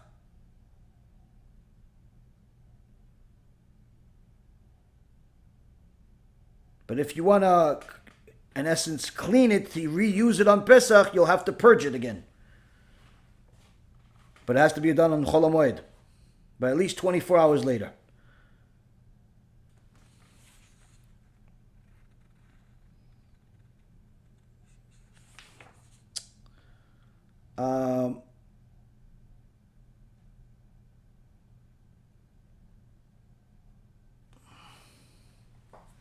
But if the kernel of wheat is not cracked, not split at all, then it has the status of safek chametz, which is doubtful chametz, that it may or may not be chametz. Then you still have to burn the kernel, but the rest of the food is allowed to be eaten. You're allowed to eat it, as long as the amount of food is at least 60 times greater than the size of the kernel.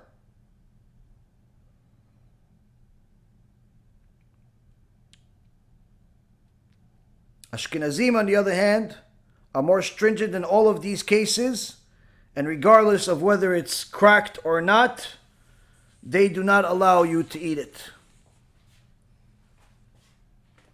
Now, if somebody comes to a rabbi on the 7th day of Pesach to tell them that they discovered a kernel of meat in a pot of food, and they want to know what should be done, if you are a rabbi, or if you are a Talmid Chacham, or if you're simply somebody that people come to for questions,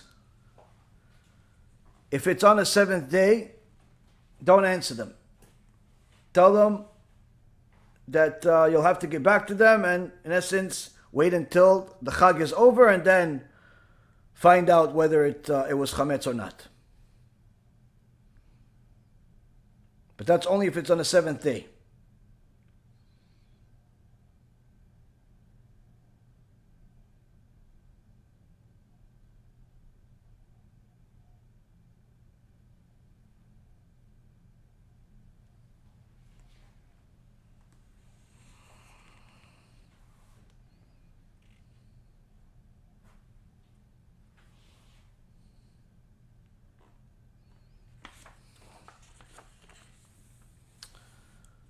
Jam that that's jam. Jam in essence, jam does not need kashrut. There are certain ingredients. We have a list, and I'm sure some of the kosher websites, kashrut websites, have a list of food that does not need kashrut all year round, and there are certain food that cannot be kosher on Pesach, no matter who makes it. So review some of those lists. We have the previous year's lists.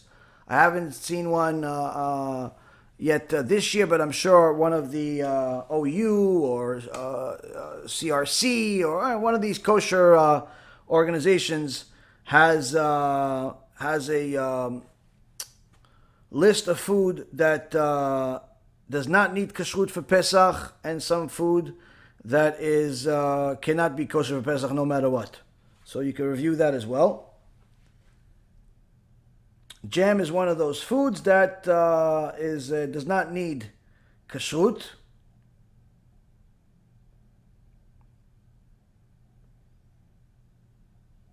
For Sephardi Jews, though.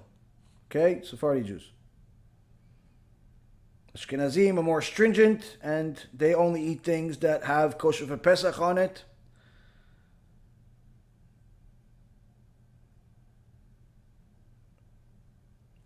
Tap water obviously does not need kashrut.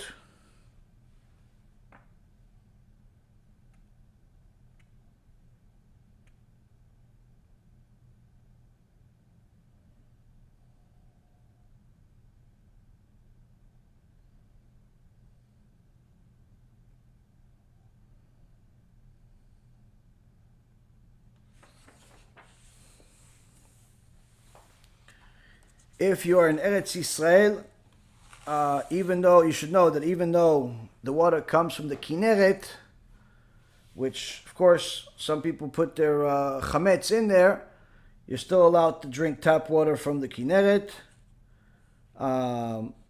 This is reviewed by several poskim, and one of the reasons is the fact that the water that you get is typically not the water that's in the Kinneret that Chametz is being dropped into it, because by the time you get the water, it's already been filtered. But there are other reasons also. Point being is you're allowed to drink tap water. Interestingly, cumin spice is forbidden on Pesach, even if it has kosher for Pesach on it. Cumin spice, akamon, asur b'Pesach, forbidden on Pesach, even if it has kosher for Pesach. This is according to Rav Ovadia, alav shalom. So this is a very common spice for some people, and it's forbidden on Pesach.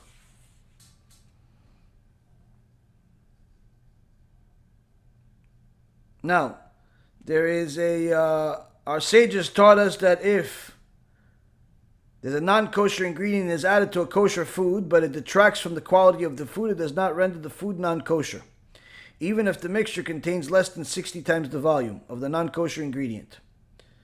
This is called noten tam lifgam. So now,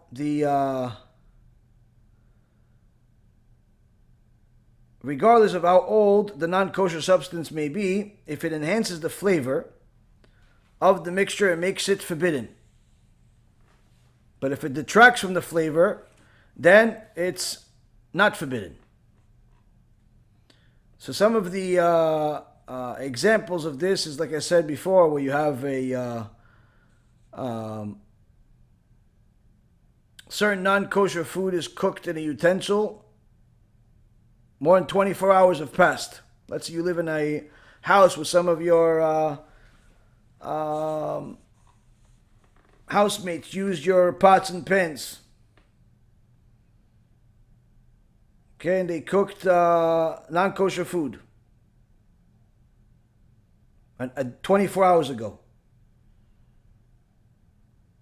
That non-kosher flavor that the utensil has absorbed has become stale by the time that you've put food in it.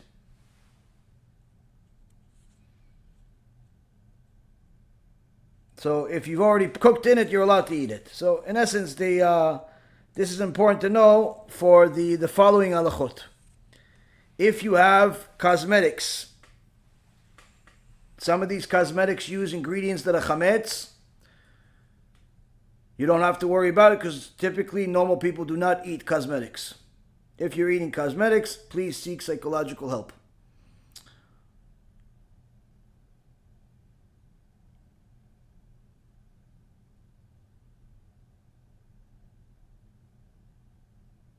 If someone becomes sick and their entire body is in pain, it's permissible for them to take pain relievers and all types of medicine on Pesach, even if they contain a wheat starch that's chametz, because this wheat starch is not giving a positive flavor to the tablet.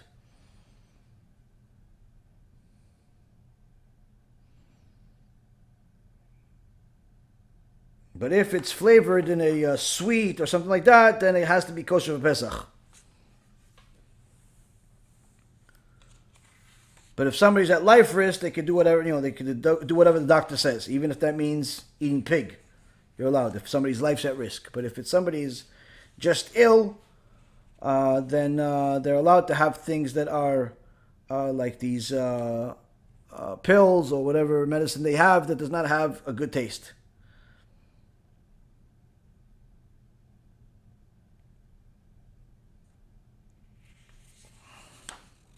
Now, if the only option is, let's say, to give the you have somebody sick,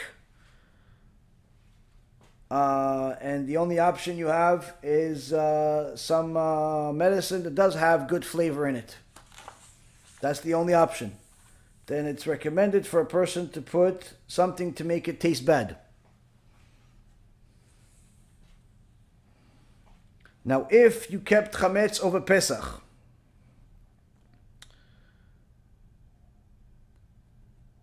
you have to know that you have, if you did not sell the chametz, that chametz is forbidden. But aside from the chametz being forbidden during the holiday, it's forbidden after the holiday.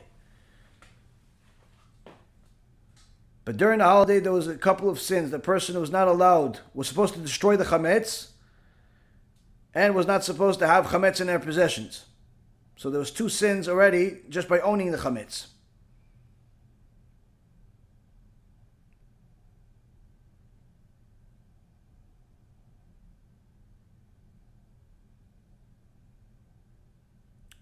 Now,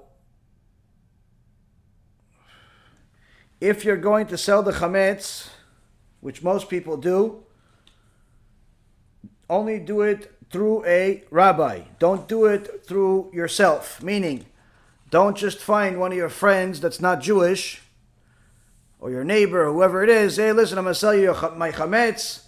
Sign over here. Okay, it's sold. And in reality, nothing's going to happen. Don't do it that way. Go through a rabbi that has a set agreement, because there's a lot of halachic intricacies that can get very complicated, and unless you're an extraordinary Talmid Chacham and that knows these issues, you can make a very big mistake and put yourself in both halachic and legal problems. So there are plenty of every community's rabbi typically sells the chametz for the community. If you go and fill out the form, usually you have to give a little tzedakah, and you should give tzedakah to the rabbi that's conducting this. If you don't have somebody in your community that is doing it, then there is the Bet Din in Lakewood that I've suggested to people in previous years, and there's plenty of other organizations that are willing to sell the chametz for you. Again, it's something that you must do. You must do. You have to look for the chametz, destroy whatever you have that's you don't sell, and if you haven't destroyed it, then you have to sell it. If you didn't sell it and you end up finding out that you owned it throughout the holiday, then you have to get rid of it after the holiday. You can't use it.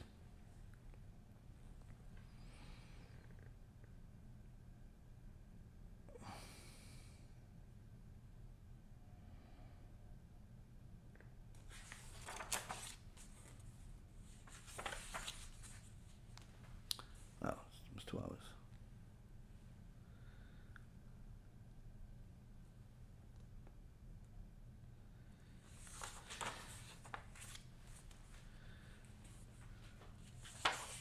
Try to speed up a little bit.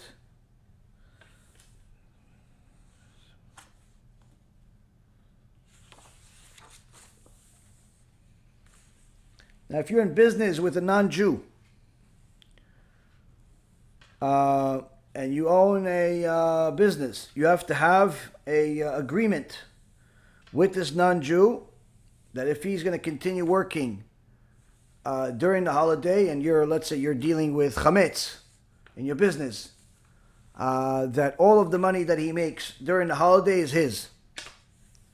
And you will have a week at some other point during the year that you have to obviously agree on that you'll make the money from that, because you're not allowed to benefit from chametz either on Pesach.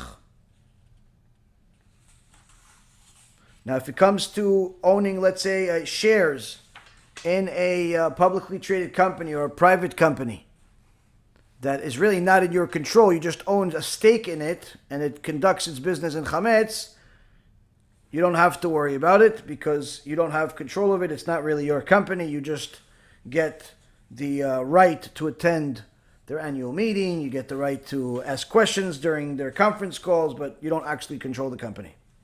So you don't have to worry about owning, let's say, stock in Coca-Cola or I don't know, whatever other food company you own stock in.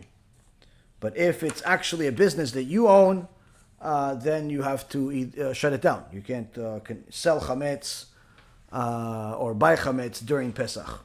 But if you have a partner that's not Jewish, then to eliminate the problem, which is you benefiting from chametz during Pesach, you have to, in essence, sell your stake to your partner for that week, where they get all of the profit, even if it's $1 zillion, and you're going to get profit after the holiday some other week. It can't be delayed payment for that week. You simply can't benefit from that week. Now, the pots and pans that you use during the year and you want to use for Pesach have to be purged either through agala or libun.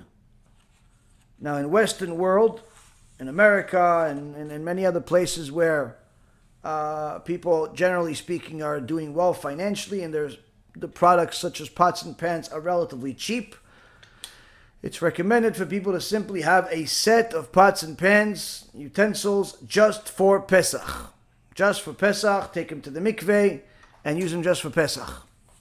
But if you can't afford that, then you need to use your pots and pans from the rest of the year, they have to go through either what's called a libun or agala, which is typically most Jewish communities have somebody doing that during one day, before a few days before Pesach, where it all depends on how this pot, pan, whatever it is, actually absorb the chametz. If it's, let's say, something that you grill, then it goes through libun. If it's something that you let's say bake or you're cooking in, then like let's say you cook your a pan, you make your omelets in, That is agala, which is putting it in boiling water. You can't do this yourself unless you have a huge bowl that can fit the whole thing in it at once. It can't be just pouring some hot water on it and absolving yourself from going through this thing. You have to actually put it into boiling water, not just hot water. It has to be boiling water and all at once, which is typically, most people do not have a pot that's that big. So you have to go to the community center that has somebody doing this libun and agala for the public.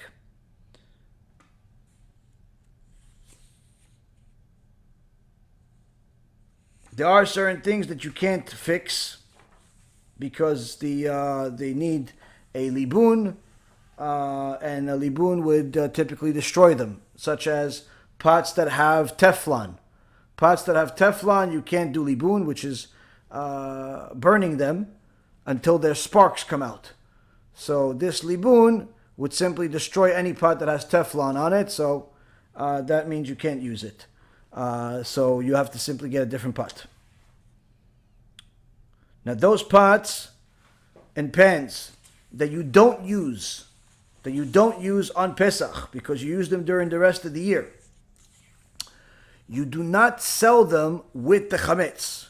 Again, I repeat, the pots and pans that you don't use during Pesach because you use them for Chametz and you do not purge them, those pots and pans you simply put in some closet along with, let's say, the Chametz that you've sold, and you lock that closet, tie it up so nobody goes in there and makes a mistake, and that's it. You don't sell those pots and pans though. You can put them in a different closet, but the point is, don't use them and don't sell them, because if you sell them, then as soon as the holiday is over, you'll have to take all of them to the mikveh, because once something is owned by a non-Jew, it has to go to a mikveh before the Jew is allowed to use it.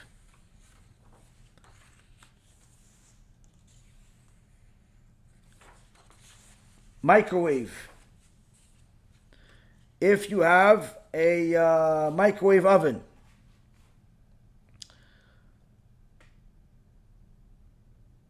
some poskim ruled that the standard microwave oven, not the combination convection microwave oven, but the microwave oven that's used all year round, but it's generally is used to warm foods, warm cooked foods, but not necessarily to cook them,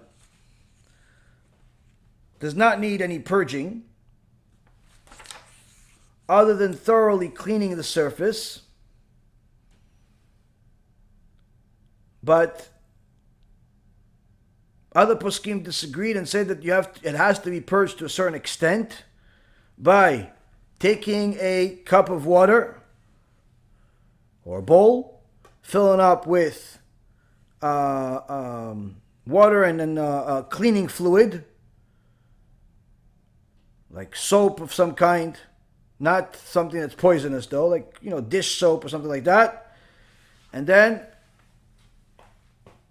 turning on the microwave until the water boils. Depends on the power of your microwave. Some say 20 minutes. Some say less, depending on the power of the microwave, but the water has to boil and create mist, vapors, that would be absorbed by the surface of the ovens.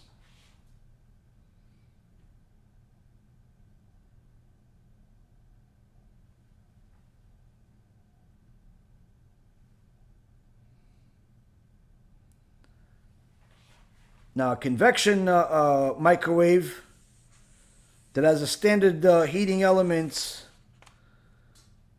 like oven, then it's just turning it on at the max highest heat for at least an hour, sometimes more, and that makes it kosher for Pesach. Dishwasher, just run it one time without any food in there, any plates, any pans, with soap, and it's ready for Pesach.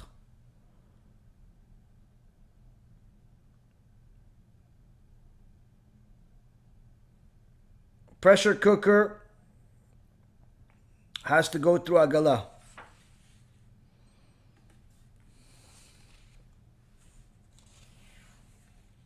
Kitchen knives can be purged by putting them into a full pot of water that's been boiled over the fire.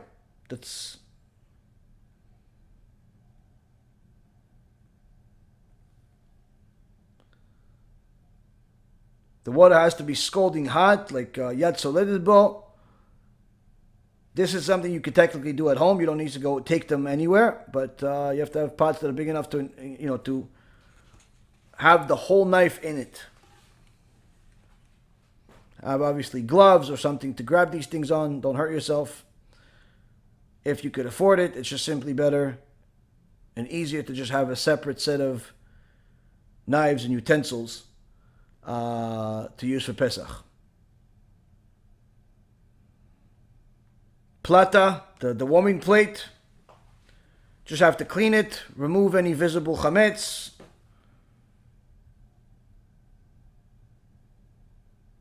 You could pour boiling water over it. And it's clean for Pesach. Obviously, don't pour the boiling water on it while it's on. Disconnect it from the electricity. Frying pans have to be purged through the process of Agalah, which, like I said, is the boiling water.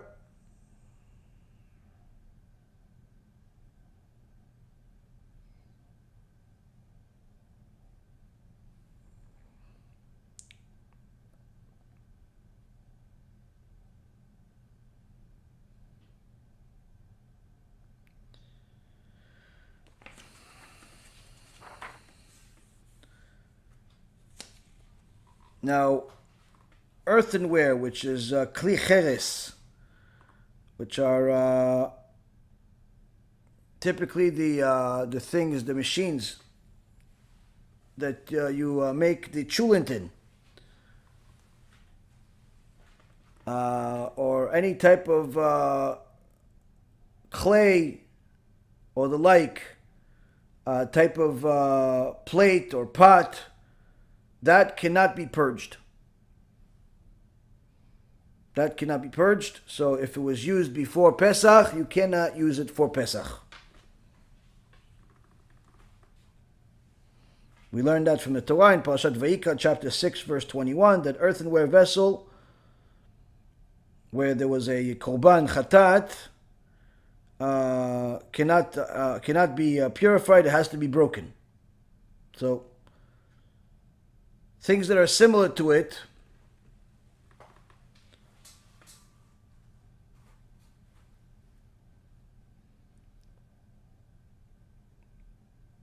also can be thing. I'll give you some examples.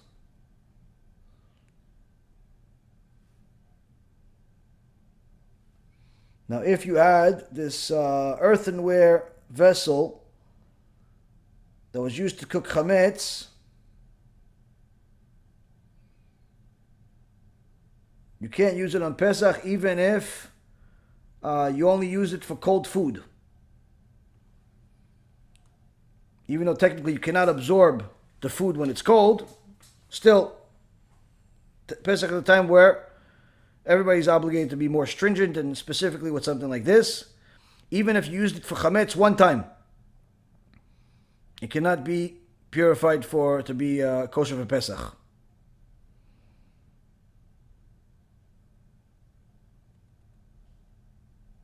So these types of tools, these earthenware, clay, and so on, have to be put in some storage room, like the other pots and pans you're not using, to use them after Pesach.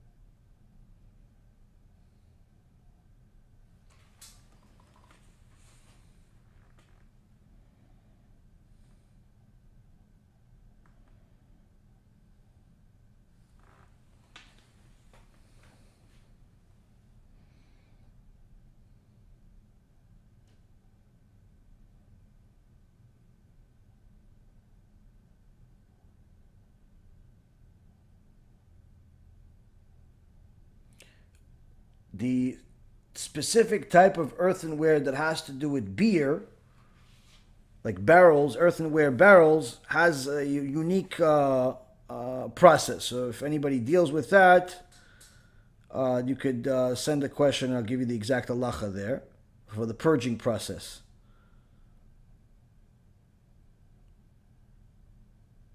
But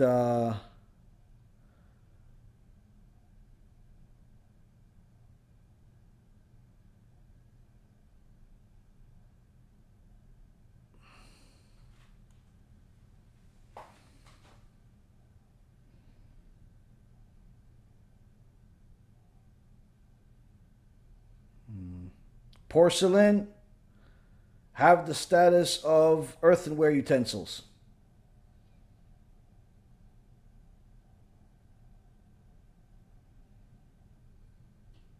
Same thing with chinaware. Same thing.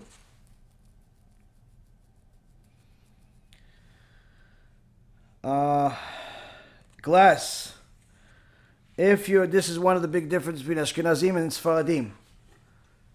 Glass does not absorb flavors. And even scientifically, they found that even if there's a minimal amount, that some say it's so minimal that it's not considered anything according to halacha. So if you have glass cups, glass plates, pure glass, you can use them all year round. You can use them for Pesach. You can use them even for milk. And then, whenever you want to eat at another time after you clean it, you can use it for meat. Glass, you'll find is very common, in Jewish homes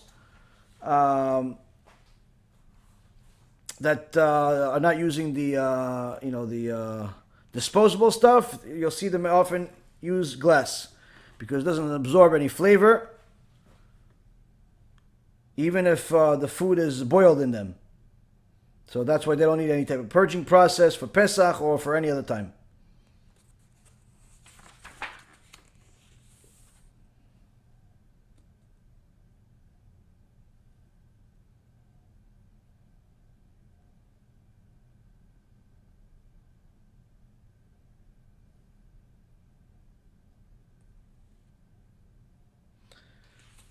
Earthenware vessel. I'm sorry, I have to fix this for a second.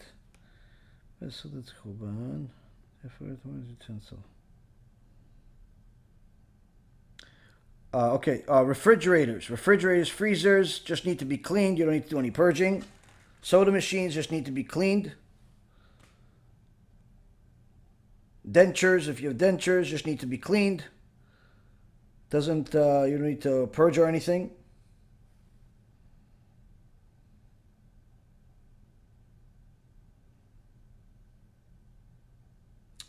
Okay, so I see I missed something here. The earthenware utensils that cannot be purged, no matter what, even if it's cold food, is only if you use non-kosher food in it. But if all you ate is kosher food, if it was hot, then it cannot be purged. But if it was cold only, then it can be purged. Through agala. So correction over there when it comes to the porcelain and the earthenware is that if you eat non-kosher food in it, even one time, it cannot be kosher for Pesach or kosher for anything.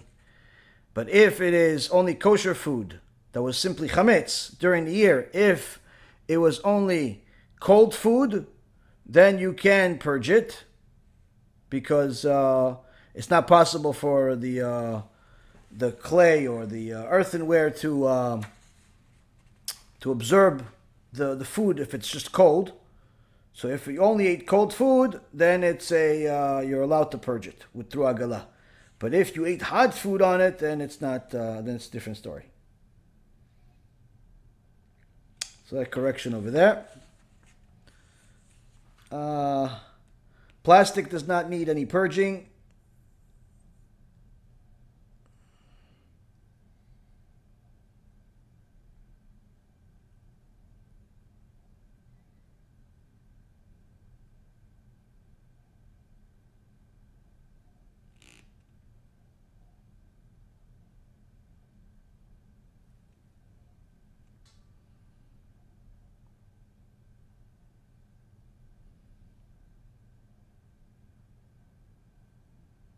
Correction. The plastic depends actually how it was used. Depends how it was used. You could actually, it can be purged. Can be purged with agala, plastic. It's the glass that's right next to it that doesn't need any purging. Yeah. Okay.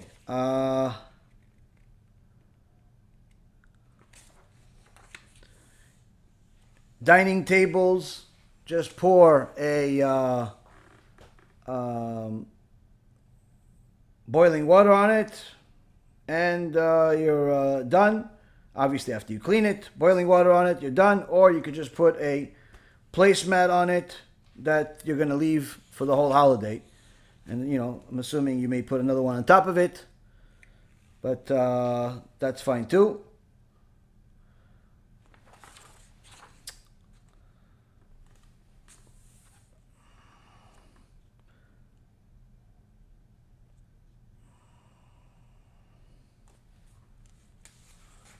Almost done.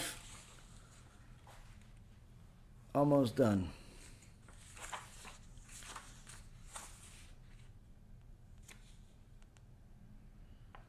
Okay, so when it comes to customs, like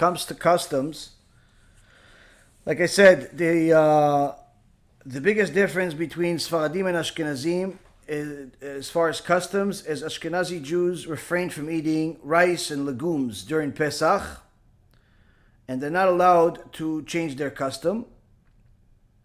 But if you are a Baal Tshuva, and meaning you've already had multiple generations where your parents, grandparents, and so on haven't kept anything, you're the first one that has become religious, and you happen to be Ashkenazi, and you're one of the people that decided that you want to adopt into the Sephardi customs, this is something you can do. It's not ideal you start it on Pesach, but if you've already done it during the year, then you keep the Sephardi halachot. Now, what about converts? All converts that converted in Israel are obligated to follow the Shulchan Aruch and keep the Sephardi halachot, even if their ancestors were born in Ashkenazi countries. All converts are supposed to go with the Sephardi halachot. Not just during Pesach, during the entire year.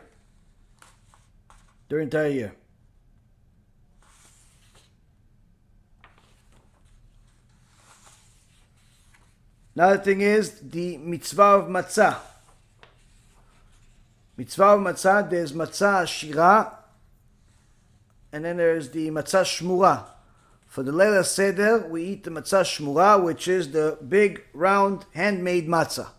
That's what you eat for the Leila Seder, for the days of Pesach. Now, the rest of the days of Pesach, you could eat that, or you could eat the square matzah. But as far as Leila Seder, you eat the round matzah, or if you have access and interest in getting what's called fterot, which is the Yemenite matzahs that are more similar to pita, that are soft matzahs, you can get those as well. If you're Ashkenazi and you want to eat fterot, you're allowed, because the fterot, even though they're a minhag of the Yemenites, the Ashkenazim did not forbid the fterot. It's not that they forbid them; they just didn't have access to it. But if you want to eat the fterot, the soft matzah, on Pesach, you're allowed to, even if you're Ashkenazi. I would recommend that you learn how to use the fterot before you actually get them, and don't make the mistake that I've made in the past when I've bought them, which is to learn how to heat them and in somebody eat them and heat them. On Pesach, it's not as simple as fita. Put it that way. Also, when it comes to the Leila Seder, make sure to cut the exact portions that you need before the Seder during the day. This perhaps we'll have to do at another shiur, or maybe we have this in the other shiur. The quantities that you need for each person in your Seder, because you have to eat matzah 4 times, and then you have to eat the maror twice.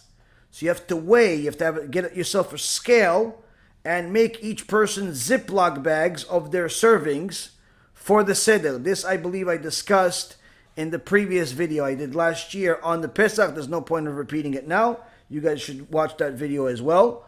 But the point is that for the Leila Seder, which we may actually have a second video to go over, the actual Seder itself, you have to prepare ahead of time. But one of the things you have to prepare already before Pesach is getting yourself the matzah shmura. Do not wait until next week to buy matzah shmura. Buy it as soon as you possibly can.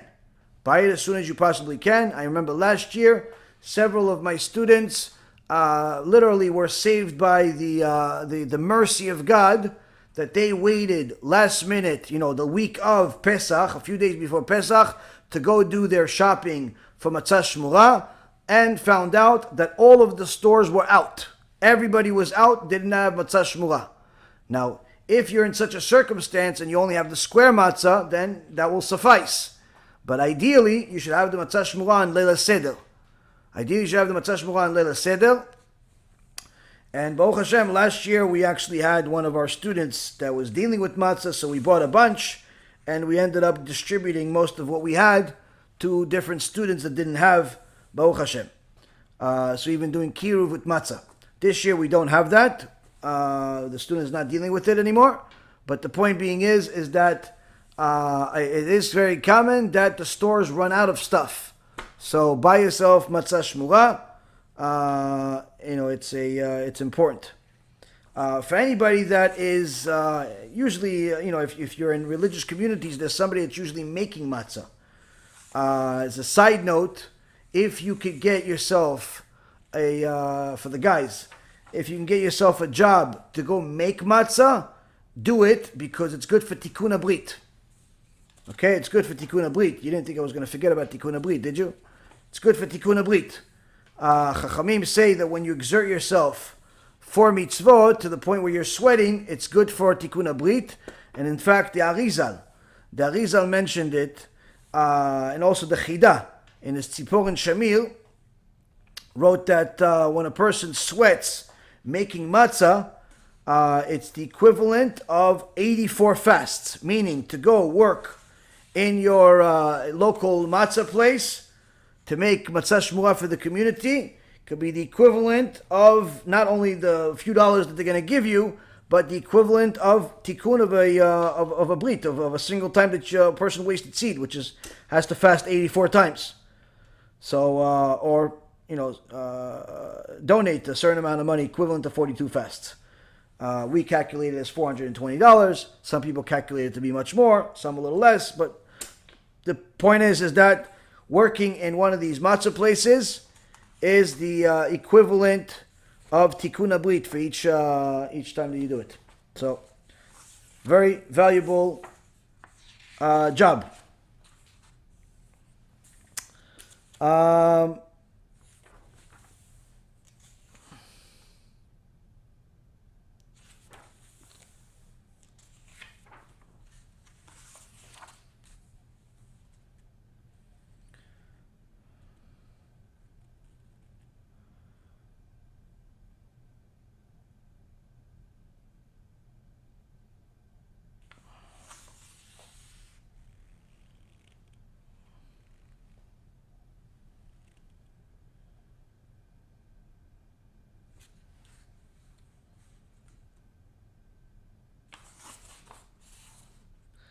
I think it was 2.5 hours ready.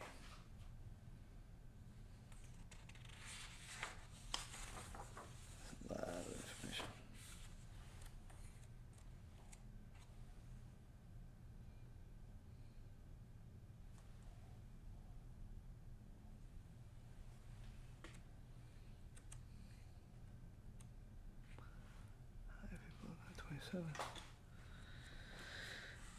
Okay, we'll try to get a little bit more.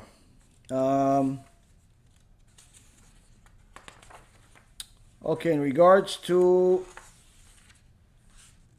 matzah, Sfaradim also eat matzah shira during Pesach because Shulchan Aruch permits it.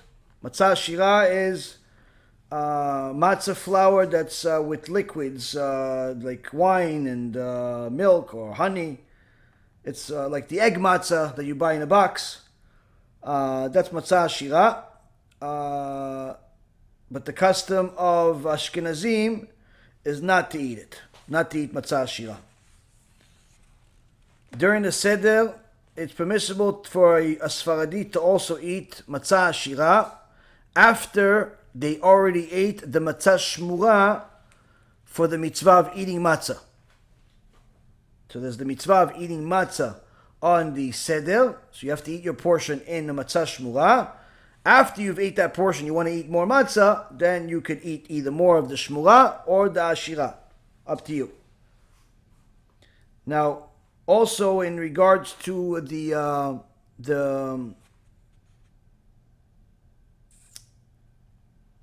I guess I'll skip to the night of Pesach, that afternoon.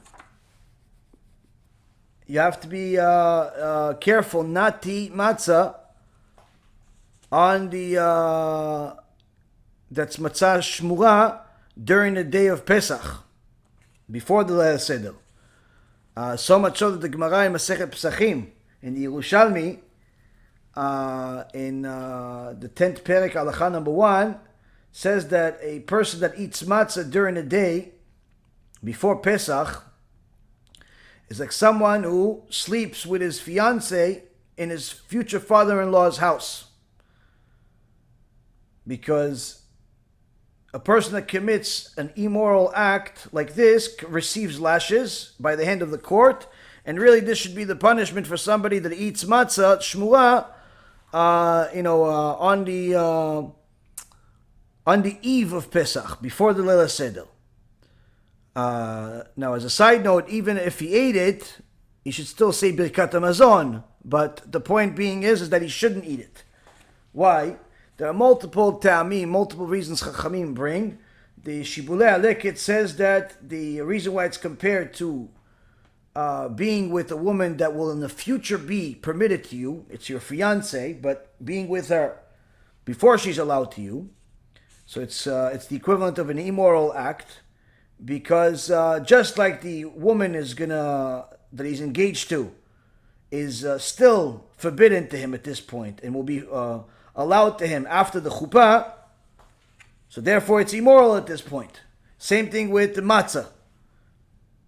Until the Seder, it's immoral. Why is it immoral? Because just like to make your fiancé into someone that's your wife that's permitted to you, you have to do 7 blessings. The same thing with matzah, you have to do 7 blessings.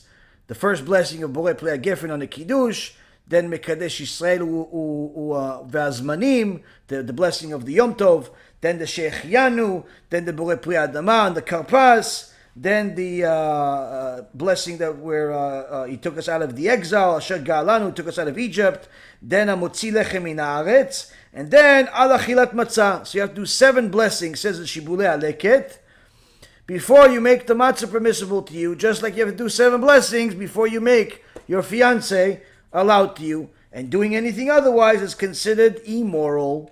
So what do you eat during the day? Some say you're allowed to eat the matzah shmura, the matzah ashira, like the egg matzah and things like that. Matzah ashira, egg matzah, you can eat that, no problem, but don't eat too much. You have to stay hungry, and ideally you shouldn't eat matzah at all, of any kind during the day before Pesach. So the matzah is brand new feel to you on the Leil Seder. Now, as far as the matzah shmura that you buy, make sure you keep it away from kids before Leil Seder. So number 1, they don't break them, and number 2, they don't put Chametz. I know that this sounds unreasonable to some of you, but it does happen.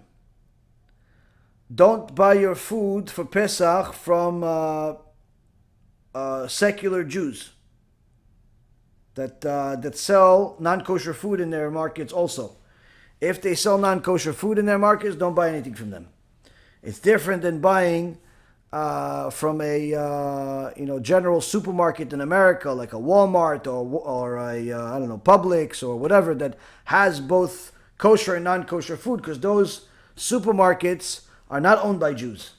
But a supermarket or a store that's owned by a Jew and he sells non-kosher food, don't buy anything from him. Don't buy anything from him, because he has a problem with God. Whereas the non-Jew that owns the Walmart or the Publix or whatever, ShopRite or other supermarket that's offering kosher products that are sealed, that's perfectly fine to buy from them.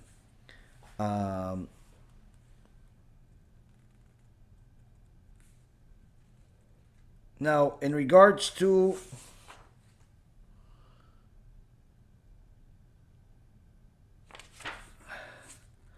wetting the matzah, it's permissible to soak the matzah in water and eat it on Pesach, even on Seder night, especially if a person is older and has sensitive teeth. Some people have the custom from not eating matzah that's been dipped in water, because they're afraid that maybe this will cause it to become Chametz. Many Chachamim were very vociferous against this. It's the Netanya, Rav Zalman Milyadi, actually paskin this way, but most Chachamim disagreed with him, because there's simply no way for the matzah to become chametz just because you wet it. But if you go to a Chabad house, don't wet your matzah.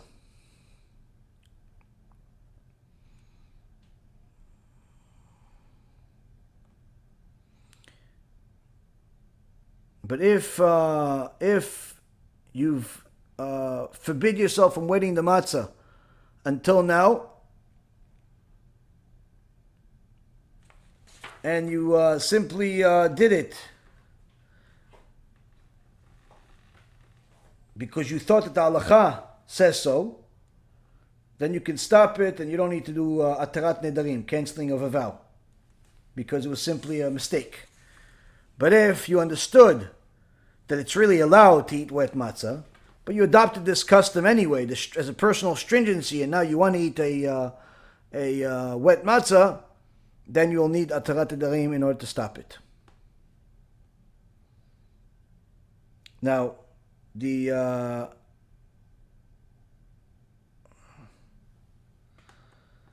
Yavitz writes that there is no halachic basis whatsoever for this practice of forbidding people from wetting their matzah and making it into chametz. Also, the Rabbi Yaron in Sharet Tshuva says that anyone that has the practice of refraining from matzah that was soaked in water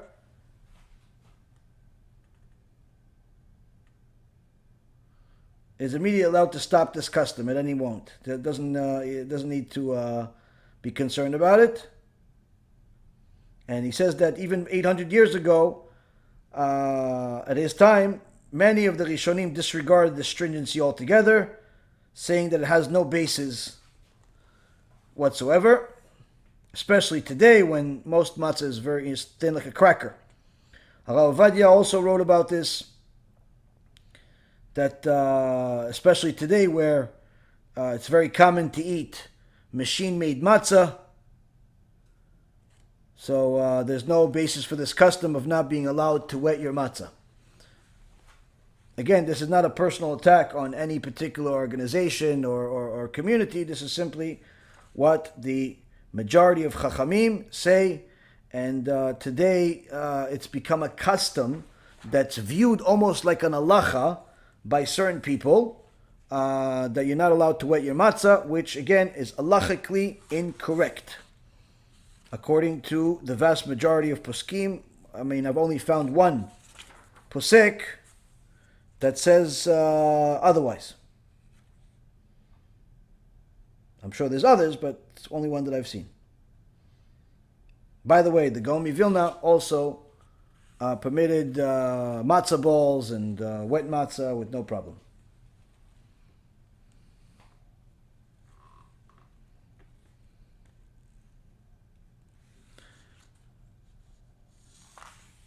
Now, as far as working on the 14th of Nissan should not be done. Some Chachamim say that it shouldn't be done once you're supposed to burn your Chametz.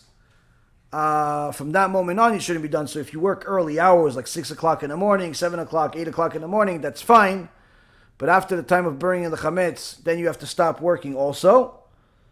The exception is for people that are poor or people that would have a major monetary loss, but nonetheless, still the eve of Pesach, you have to all of the exceptions in the world still did not allow you to work during the last 2.5 hours before the Chag, meaning you have to already be home 2.5 hours before the holiday starts. Haircuts. Don't cut your hair on the 14th of Nisan. The eve of the holiday, don't cut your hair. You have to cut your hair before the Chag. Before the Chag.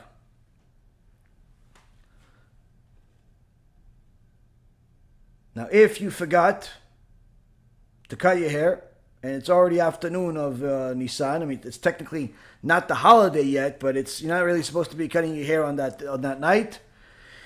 If you forgot, then you can cut your own hair, or you can use a non-Jew to cut your hair if you could have somebody with you and not be there alone, because there's a specific warning from getting your hair cut by a non-Jew one-on-one without having other people. But nonetheless, if you are going to cut your hair, you should cut your hair before the eve of the holiday. Now, there are some poskim that say that if it's the holiday falls on Shabbat itself, then you're allowed to cut your hair anytime on that Friday. There are some leniencies there, but again, like I said, ideally is to cut it before that time.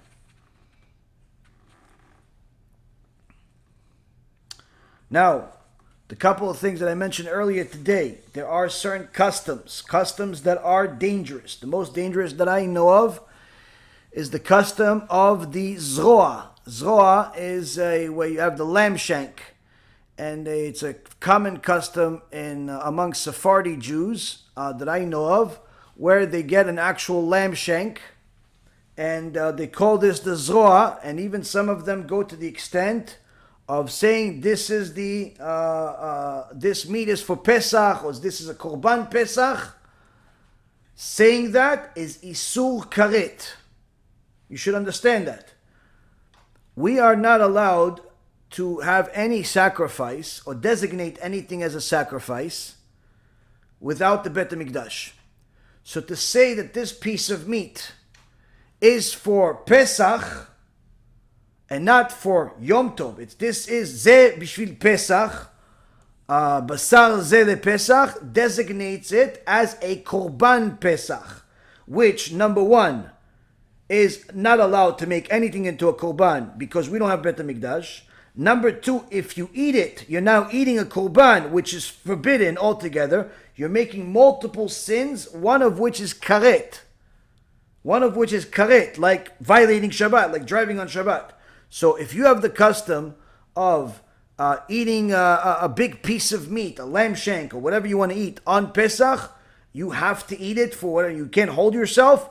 Do not call it Basar Pesach. Call it Basar Yom Tov, or just simply don't say anything. Ideally, you shouldn't eat it on the eve of Pesach and really eat it the next day. Rav Ovadia warns against people that eat it that night, that they could literally be making a sur karet. Eating that lamb shank on the eve of Pesach is not a good custom. It's not a custom that's based on Torah. It's against the Torah. And it could lead to a isur karet, violating Shabbat, karet, eating on Chametz on Pesach, eating on Yom Kippur, being with the nida, karet is a problem. So this custom that I've seen with my own eyes is a problem and a half. And it's very common among people, especially Sfaradim today. I'm not really sure where this Yetzirah came from, but surely it comes from ignorance.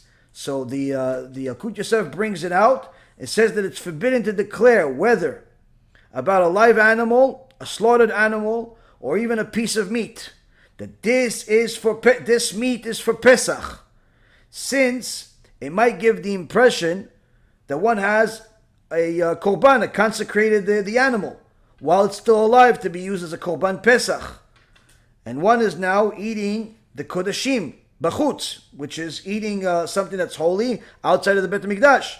And Torah prohibits any korban to be offered to HaShem outside of the Beit HaMikdash, and it prohibits the consumption of any korban outside of the Beit HaMikdash. And if someone would partake in such a korban, he would be liable to receive a severe punishment of karet. And in order to avoid giving the impression that a person should say, this meat is for Yom Tov, not Pesach. And likewise, he should not instruct his family to roast the shank bone, but rather, he should not declare the family to roast the shank bone for Pesach, but rather do it for Yom Tov.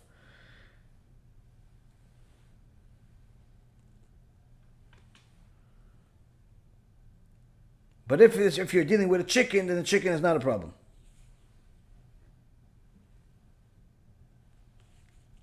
You still should not say the chicken is for Pesach, but the chicken is less problematic as far as other things, because chickens are never used as a sacrifice.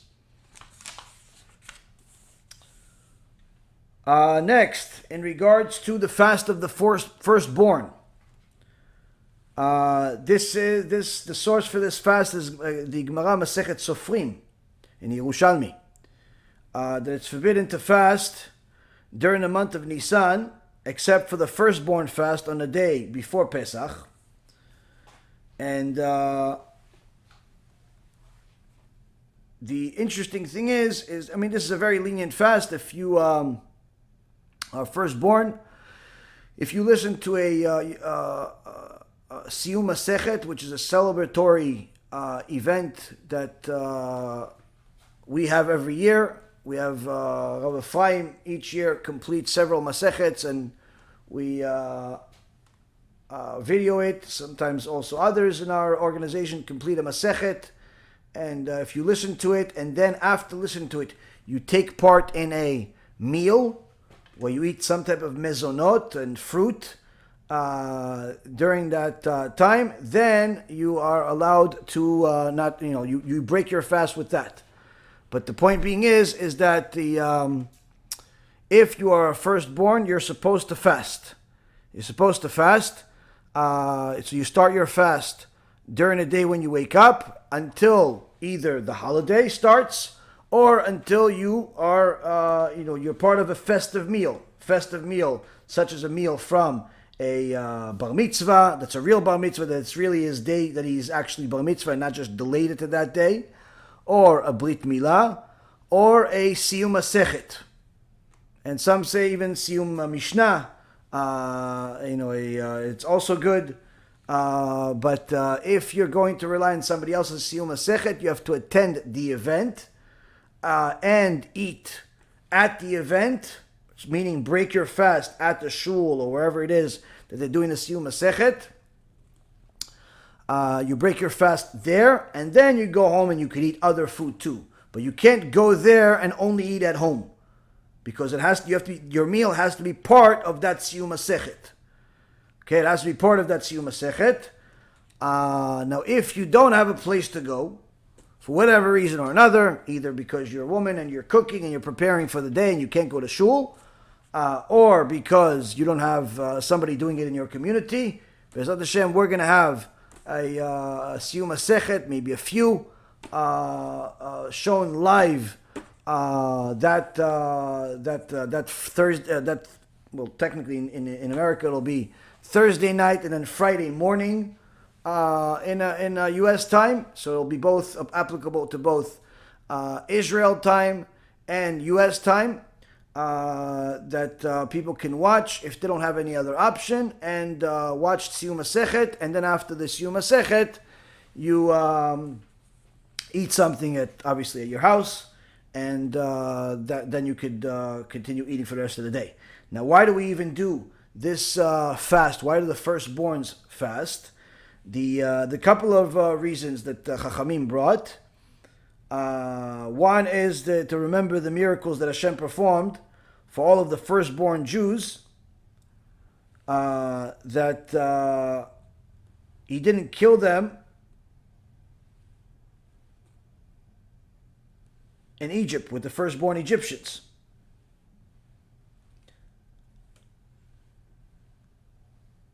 Now, Rav Yehuda Greenwald says in Zichron Yehuda,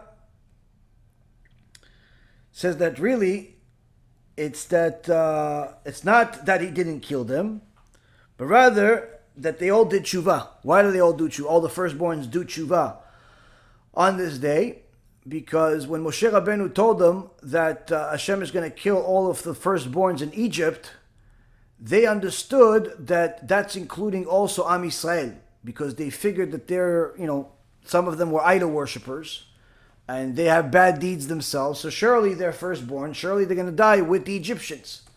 So during that entire day that they were supposed to, all the firstborn Egyptians were dying, they were all praying all day and doing tshuva.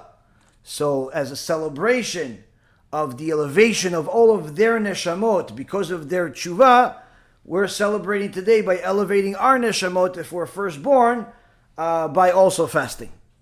Just like they fasted and elevated their neshama, the firstborns today are supposed to fast and elevate their neshama, unless, like I said, they are part of something else that elevates the neshama without fasting, which is the Siyum Masechet, or Brit Milah, or Bar Mitzvah, and so on.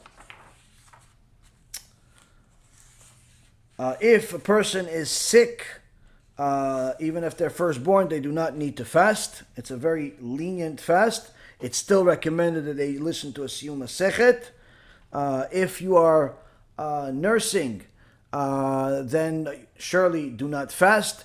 If you gave birth within the last 24 months, you don't need to fast, even if you're not nursing, for this particular fast. Still, again, everybody should listen to a Siyum Masechet, because it's so easy to get one today, especially when you have the online ability, when it's live though, not when it's recorded. But nonetheless, it's an important custom that has legs. And also for those rabbis that are doing Siyum Masechet, Rav Ovadia and many other Chachamim had the custom of doing the Siyum Masechet with a teachings of Musar, strong Musar, that's short and to the point. Meaning, pick a tractate in the Gemara to do the Siyum on that has some type of Agada at the end that is going to teach a lot of Musar to inspire other people to learn Torah, get closer to Hashem, and do Tshuva in fewer words than a full lecture for an hour, but short, simple, but very strong. It's a specific time to teach Musar and entice people to learn Torah. At the Siyum Masechet, this is the responsibility of whoever is doing a Siyum Masechet. Also, if you are at a level of learning Zohar, if you finish one of the Sfarim of the Zohar, that's also considered a Siyum that you can use to not have to fast.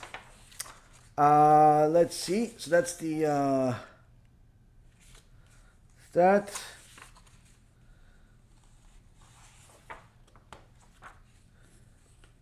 Yeah, we're already at 3 hours, Rabotai. We're at 3 hours. I think we did everything. Yeah, Baruch Hashem. We did everything until the Seder. We did everything, and even some parts of the Seder we did tonight, Baruch Hashem. I think we did some parts of the Seder tonight in regards to the Matzah. We did, and also in regards to talking about the Yetziat Mitzrayim. There's still some other details we need to go over regarding the Kiddush cups and so on, which we'll go over BeEzrat HaShem later on. But you have between this shiur and the other Pesach shiur we did last year, you pretty much have everything you need to know. There are going to be a few other things perhaps we'll add before the holiday, whether it's going to be tomorrow or next week. I'm not sure yet, but most likely tomorrow, BeEzrat HaShem. But either way, you have between the two shiurim, go over everything we discussed tonight. Write down notes, what's applicable to you. Of course, if you have Yalkut Yosef or one of the other great Sfarim that Chachmei Israel wrote in regards to the halachot, you should have already been learning it. But if you are tight for time, hard to for you to study, and the only way you can learn is through the shiurim, Baruch Hashem, we have the merit to learn with you. But again, you need to know that there's a lot more that we didn't discuss, because obviously you're talking about 600-700 pages. We went over briefly 300. Okay, so just so you have a basic understanding. There's a lot more material than what I covered. I'm just covering a few things, tidbits that I didn't cover in previous years, I think. So but there's still a whole lot more. So again, this shiur, the other Pesach shiur that's going to be recommended on this video when it's online tomorrow, or you can just go on it on my site now. That's called Pesach. Review those things. Know what you're doing before you get to Pesach. Don't wait to the last minute, because again, Pesach, when you look at the halachot, they're the most extensive halachot in all of Shulchan Aruch. The biggest section of Shulchan Aruch is Pesach. The amount of information that's involved is a big deal. So you don't want to arrive at Pesach completely ignoramus and taking on a custom like we learned tonight. That's isur karet. That's forbidden karet, sin. And it's a custom. So remember, not all customs are necessarily kosher, and not all things that are kosher are always allowed. Because like we learned, there's cumin, it's a very common ingredient in food, and it's not even allowed for Pesach. But you'll find certain organizations put kosher for Pesach on it. There's not that many things like that out there that can get a kosher for Pesach but are forbidden. But the point being is that you have to know these things. There's no way for you to know them without learning them in the books, BeEzrat HaShem. Okay? Thank you very much for learning with me. HaKadosh Baruch Hu yivarech et kulam with a fantastic Chag. And BeEzrat HaShem na'aseh v'natzliach. Baruch Adonai Le'olam. Amen ve'amen.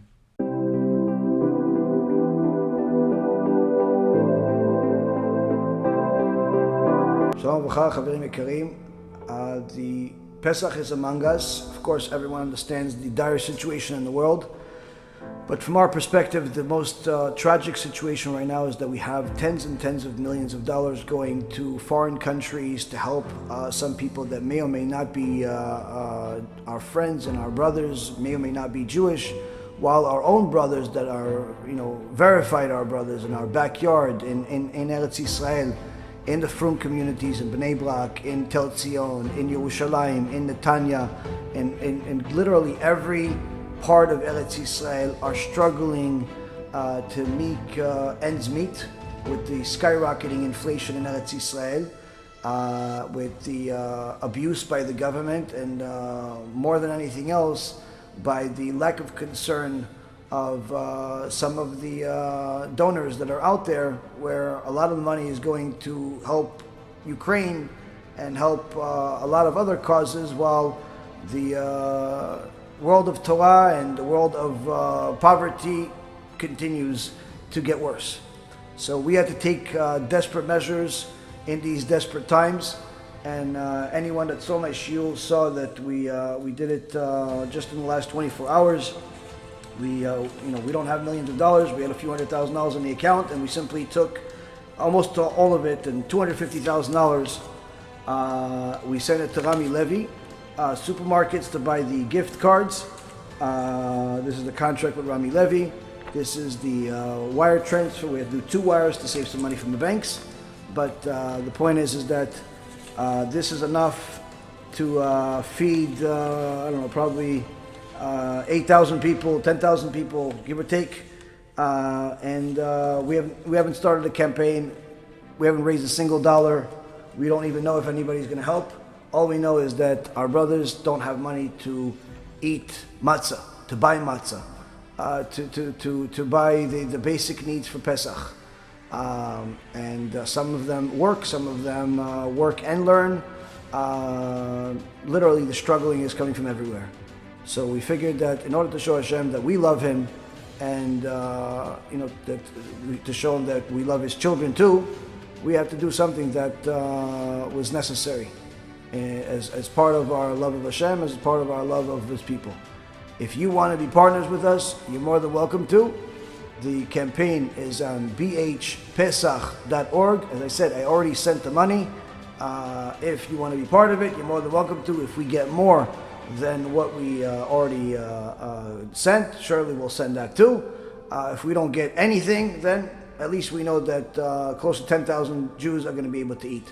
Either way, you never lose out by doing a mitzvah, and at the very least, we're able to have the merit to do so. We'd love to see you as our partners, as some of you have in the past, and BeEzrat HaShem will continue to help Am Yisrael both spiritually and physically in any way that we can. Baruch Adonai L'Olam, Amen ve'Amen.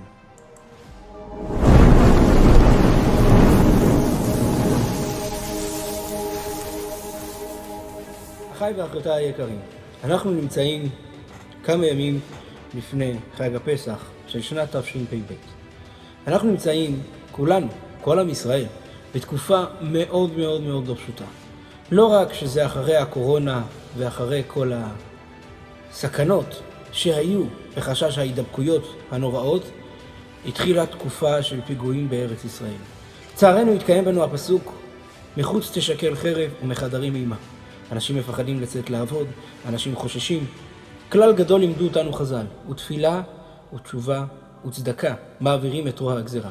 יש לכם הזדמנות כאן לבוא ולעזור למשפחות נזקקות, משפחות של בני תורה, משפחות של אנשים צדיקים וישרים, שארגון BeEzrat HaShem החליט לבוא ולעזור להם לחגוג את הפסח כבני חורין. בואו והצטרפו אל הזכות הגדולה הזאת, והזכות שלכם בוודאי תעמוד לכם ולהגן עליכם ולשמור עליכם ועל כל אחד ואחת מבני משפחותיכם בכלל כל עם ישראל. כל הצדקה שנתרמת לארגון BeEzrat HaShem הולכת 100% לנזקקים. אין עמלות, אין אחוזים, אין כלום. הכל הולך לנזקקים שיקנו אוכל ויוכלו לחגוג את חג הפסח בשמחה ובדיצה. אהוביי, ההזדמנות הזאת היא הזדמנות מיוחדת שהקדוש ברוך הוא גלגל לידיכם. אל תעמדו מנגד, עלו על העגלה בדרך אל הגאולה. תודה רבה.